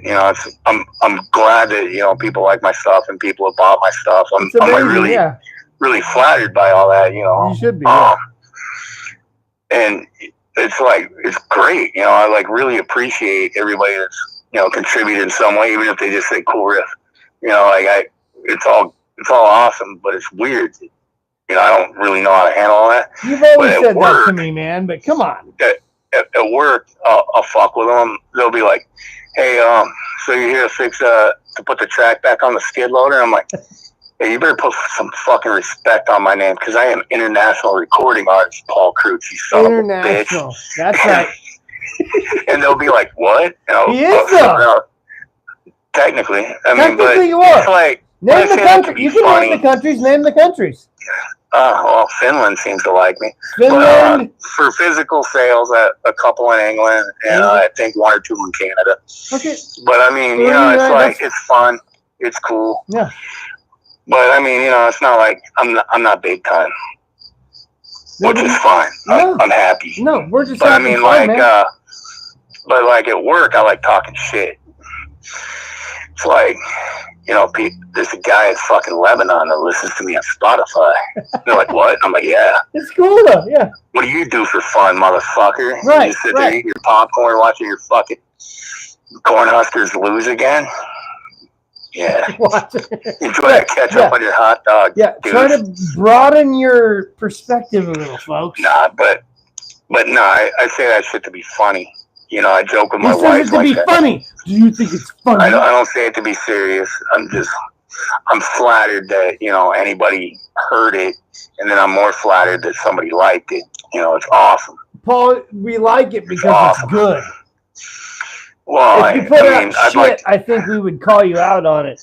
Oh, yeah. I mean, you're not like dick, so you're like, look, man, you're not as good as you think you are. But, like, it's okay to be good at something because you're good at it, and we like it. Well, the secret, in my opinion, to writing music is don't write for your 48-year-old self. Don't write for anybody. Write for your 14-year-old self that was all like, "Dude, fucking Seasons in the Abyss just came out and this fucking rules." Or, "Dude, I just heard Spiritual Healing for the first fucking time. Oh my God." That is just fucking right for that part of yourself. That's it. You write for that part of yourself, you'll like your own shit. Make your inner. And if you don't like your own shit, don't let anybody hear it if you don't like your shit. You heard it right here, folks. Only let them hear it if you like it. If you're not willing to drive around and listen to your own fucking CD, go fuck yourself and stop writing music. It probably sucks. But you gotta write shit that you want to hear. Yeah. You know, fucking. And then, because if you don't like it and you won't drive around listening to it, who the fuck else is going to? That's right. That's right. That's exactly right. Wise words, Greg says. Fuck. If you don't like your own stuff, you know, you can't fucking sit there and go like, you know, I really wish somebody would like Night Marchers. Well, you know, if that's how you're thinking about it, then who the fuck's gonna like it? You might be waiting around for a long time. You gotta like the product you put. If you don't like the product you put out, look, you're gonna get haters. People. Yeah, well, but I also don't look at it like my product either. I look at it like I'm sharing a part of me. Right. And thank you. Like the way I write lyrics, is kind of like your fucking Hawaiian uncle sitting there going, all right, kids, gather around the fucking campfire. Time for Let me tell you this fucking story about King Kamehameha. Yeah. And Cannibal Dogman and all that. Yeah, let me tell you about Chief Kaupe. He was the Cannibal Dogman of fucking Nu'uanu. That motherfucker, he used to eat people and fucking shapeshift into a dog. Well, why would you turn into a dog? Why not a werewolf? Because we didn't have fucking wolves, you jackass. No, didn't know about them. But yeah, you know, I mean, but it's like you're telling a story about your you know, it's like it's good. You can go to school, you learn about like the Cherokee, you learn about the Navajo, the Nez Perce if you live in the right area. You know, you learn a little bit about the Comanche, but you don't learn a lot. Listen, it's very minimal. Yeah, and then with Hawaii, you go to school. What do you learn? Oh, King Kamehameha unified the islands, or you learn Captain Cook found Hawaii. I don't know how he found it. It was already there. Right. And then you learn like maybe Queen Liliuokalani was the last fucking queen of Hawaii, and she was overthrown, and Hawaii became a state in 1959. You might learn all that. You might, but you really don't. He's not lying, folks. This is not bullshit. So I was like, you know, what's something I know about, right? Or that, you know, maybe I have to brush up on my memory on that I really like, and I'm like, you know, because I could write a song about Satan any day of the fucking week, and but I wouldn't have the same conviction. Or I could write a song about war, but I wouldn't have the same, like, you know, delivery of music and vocals.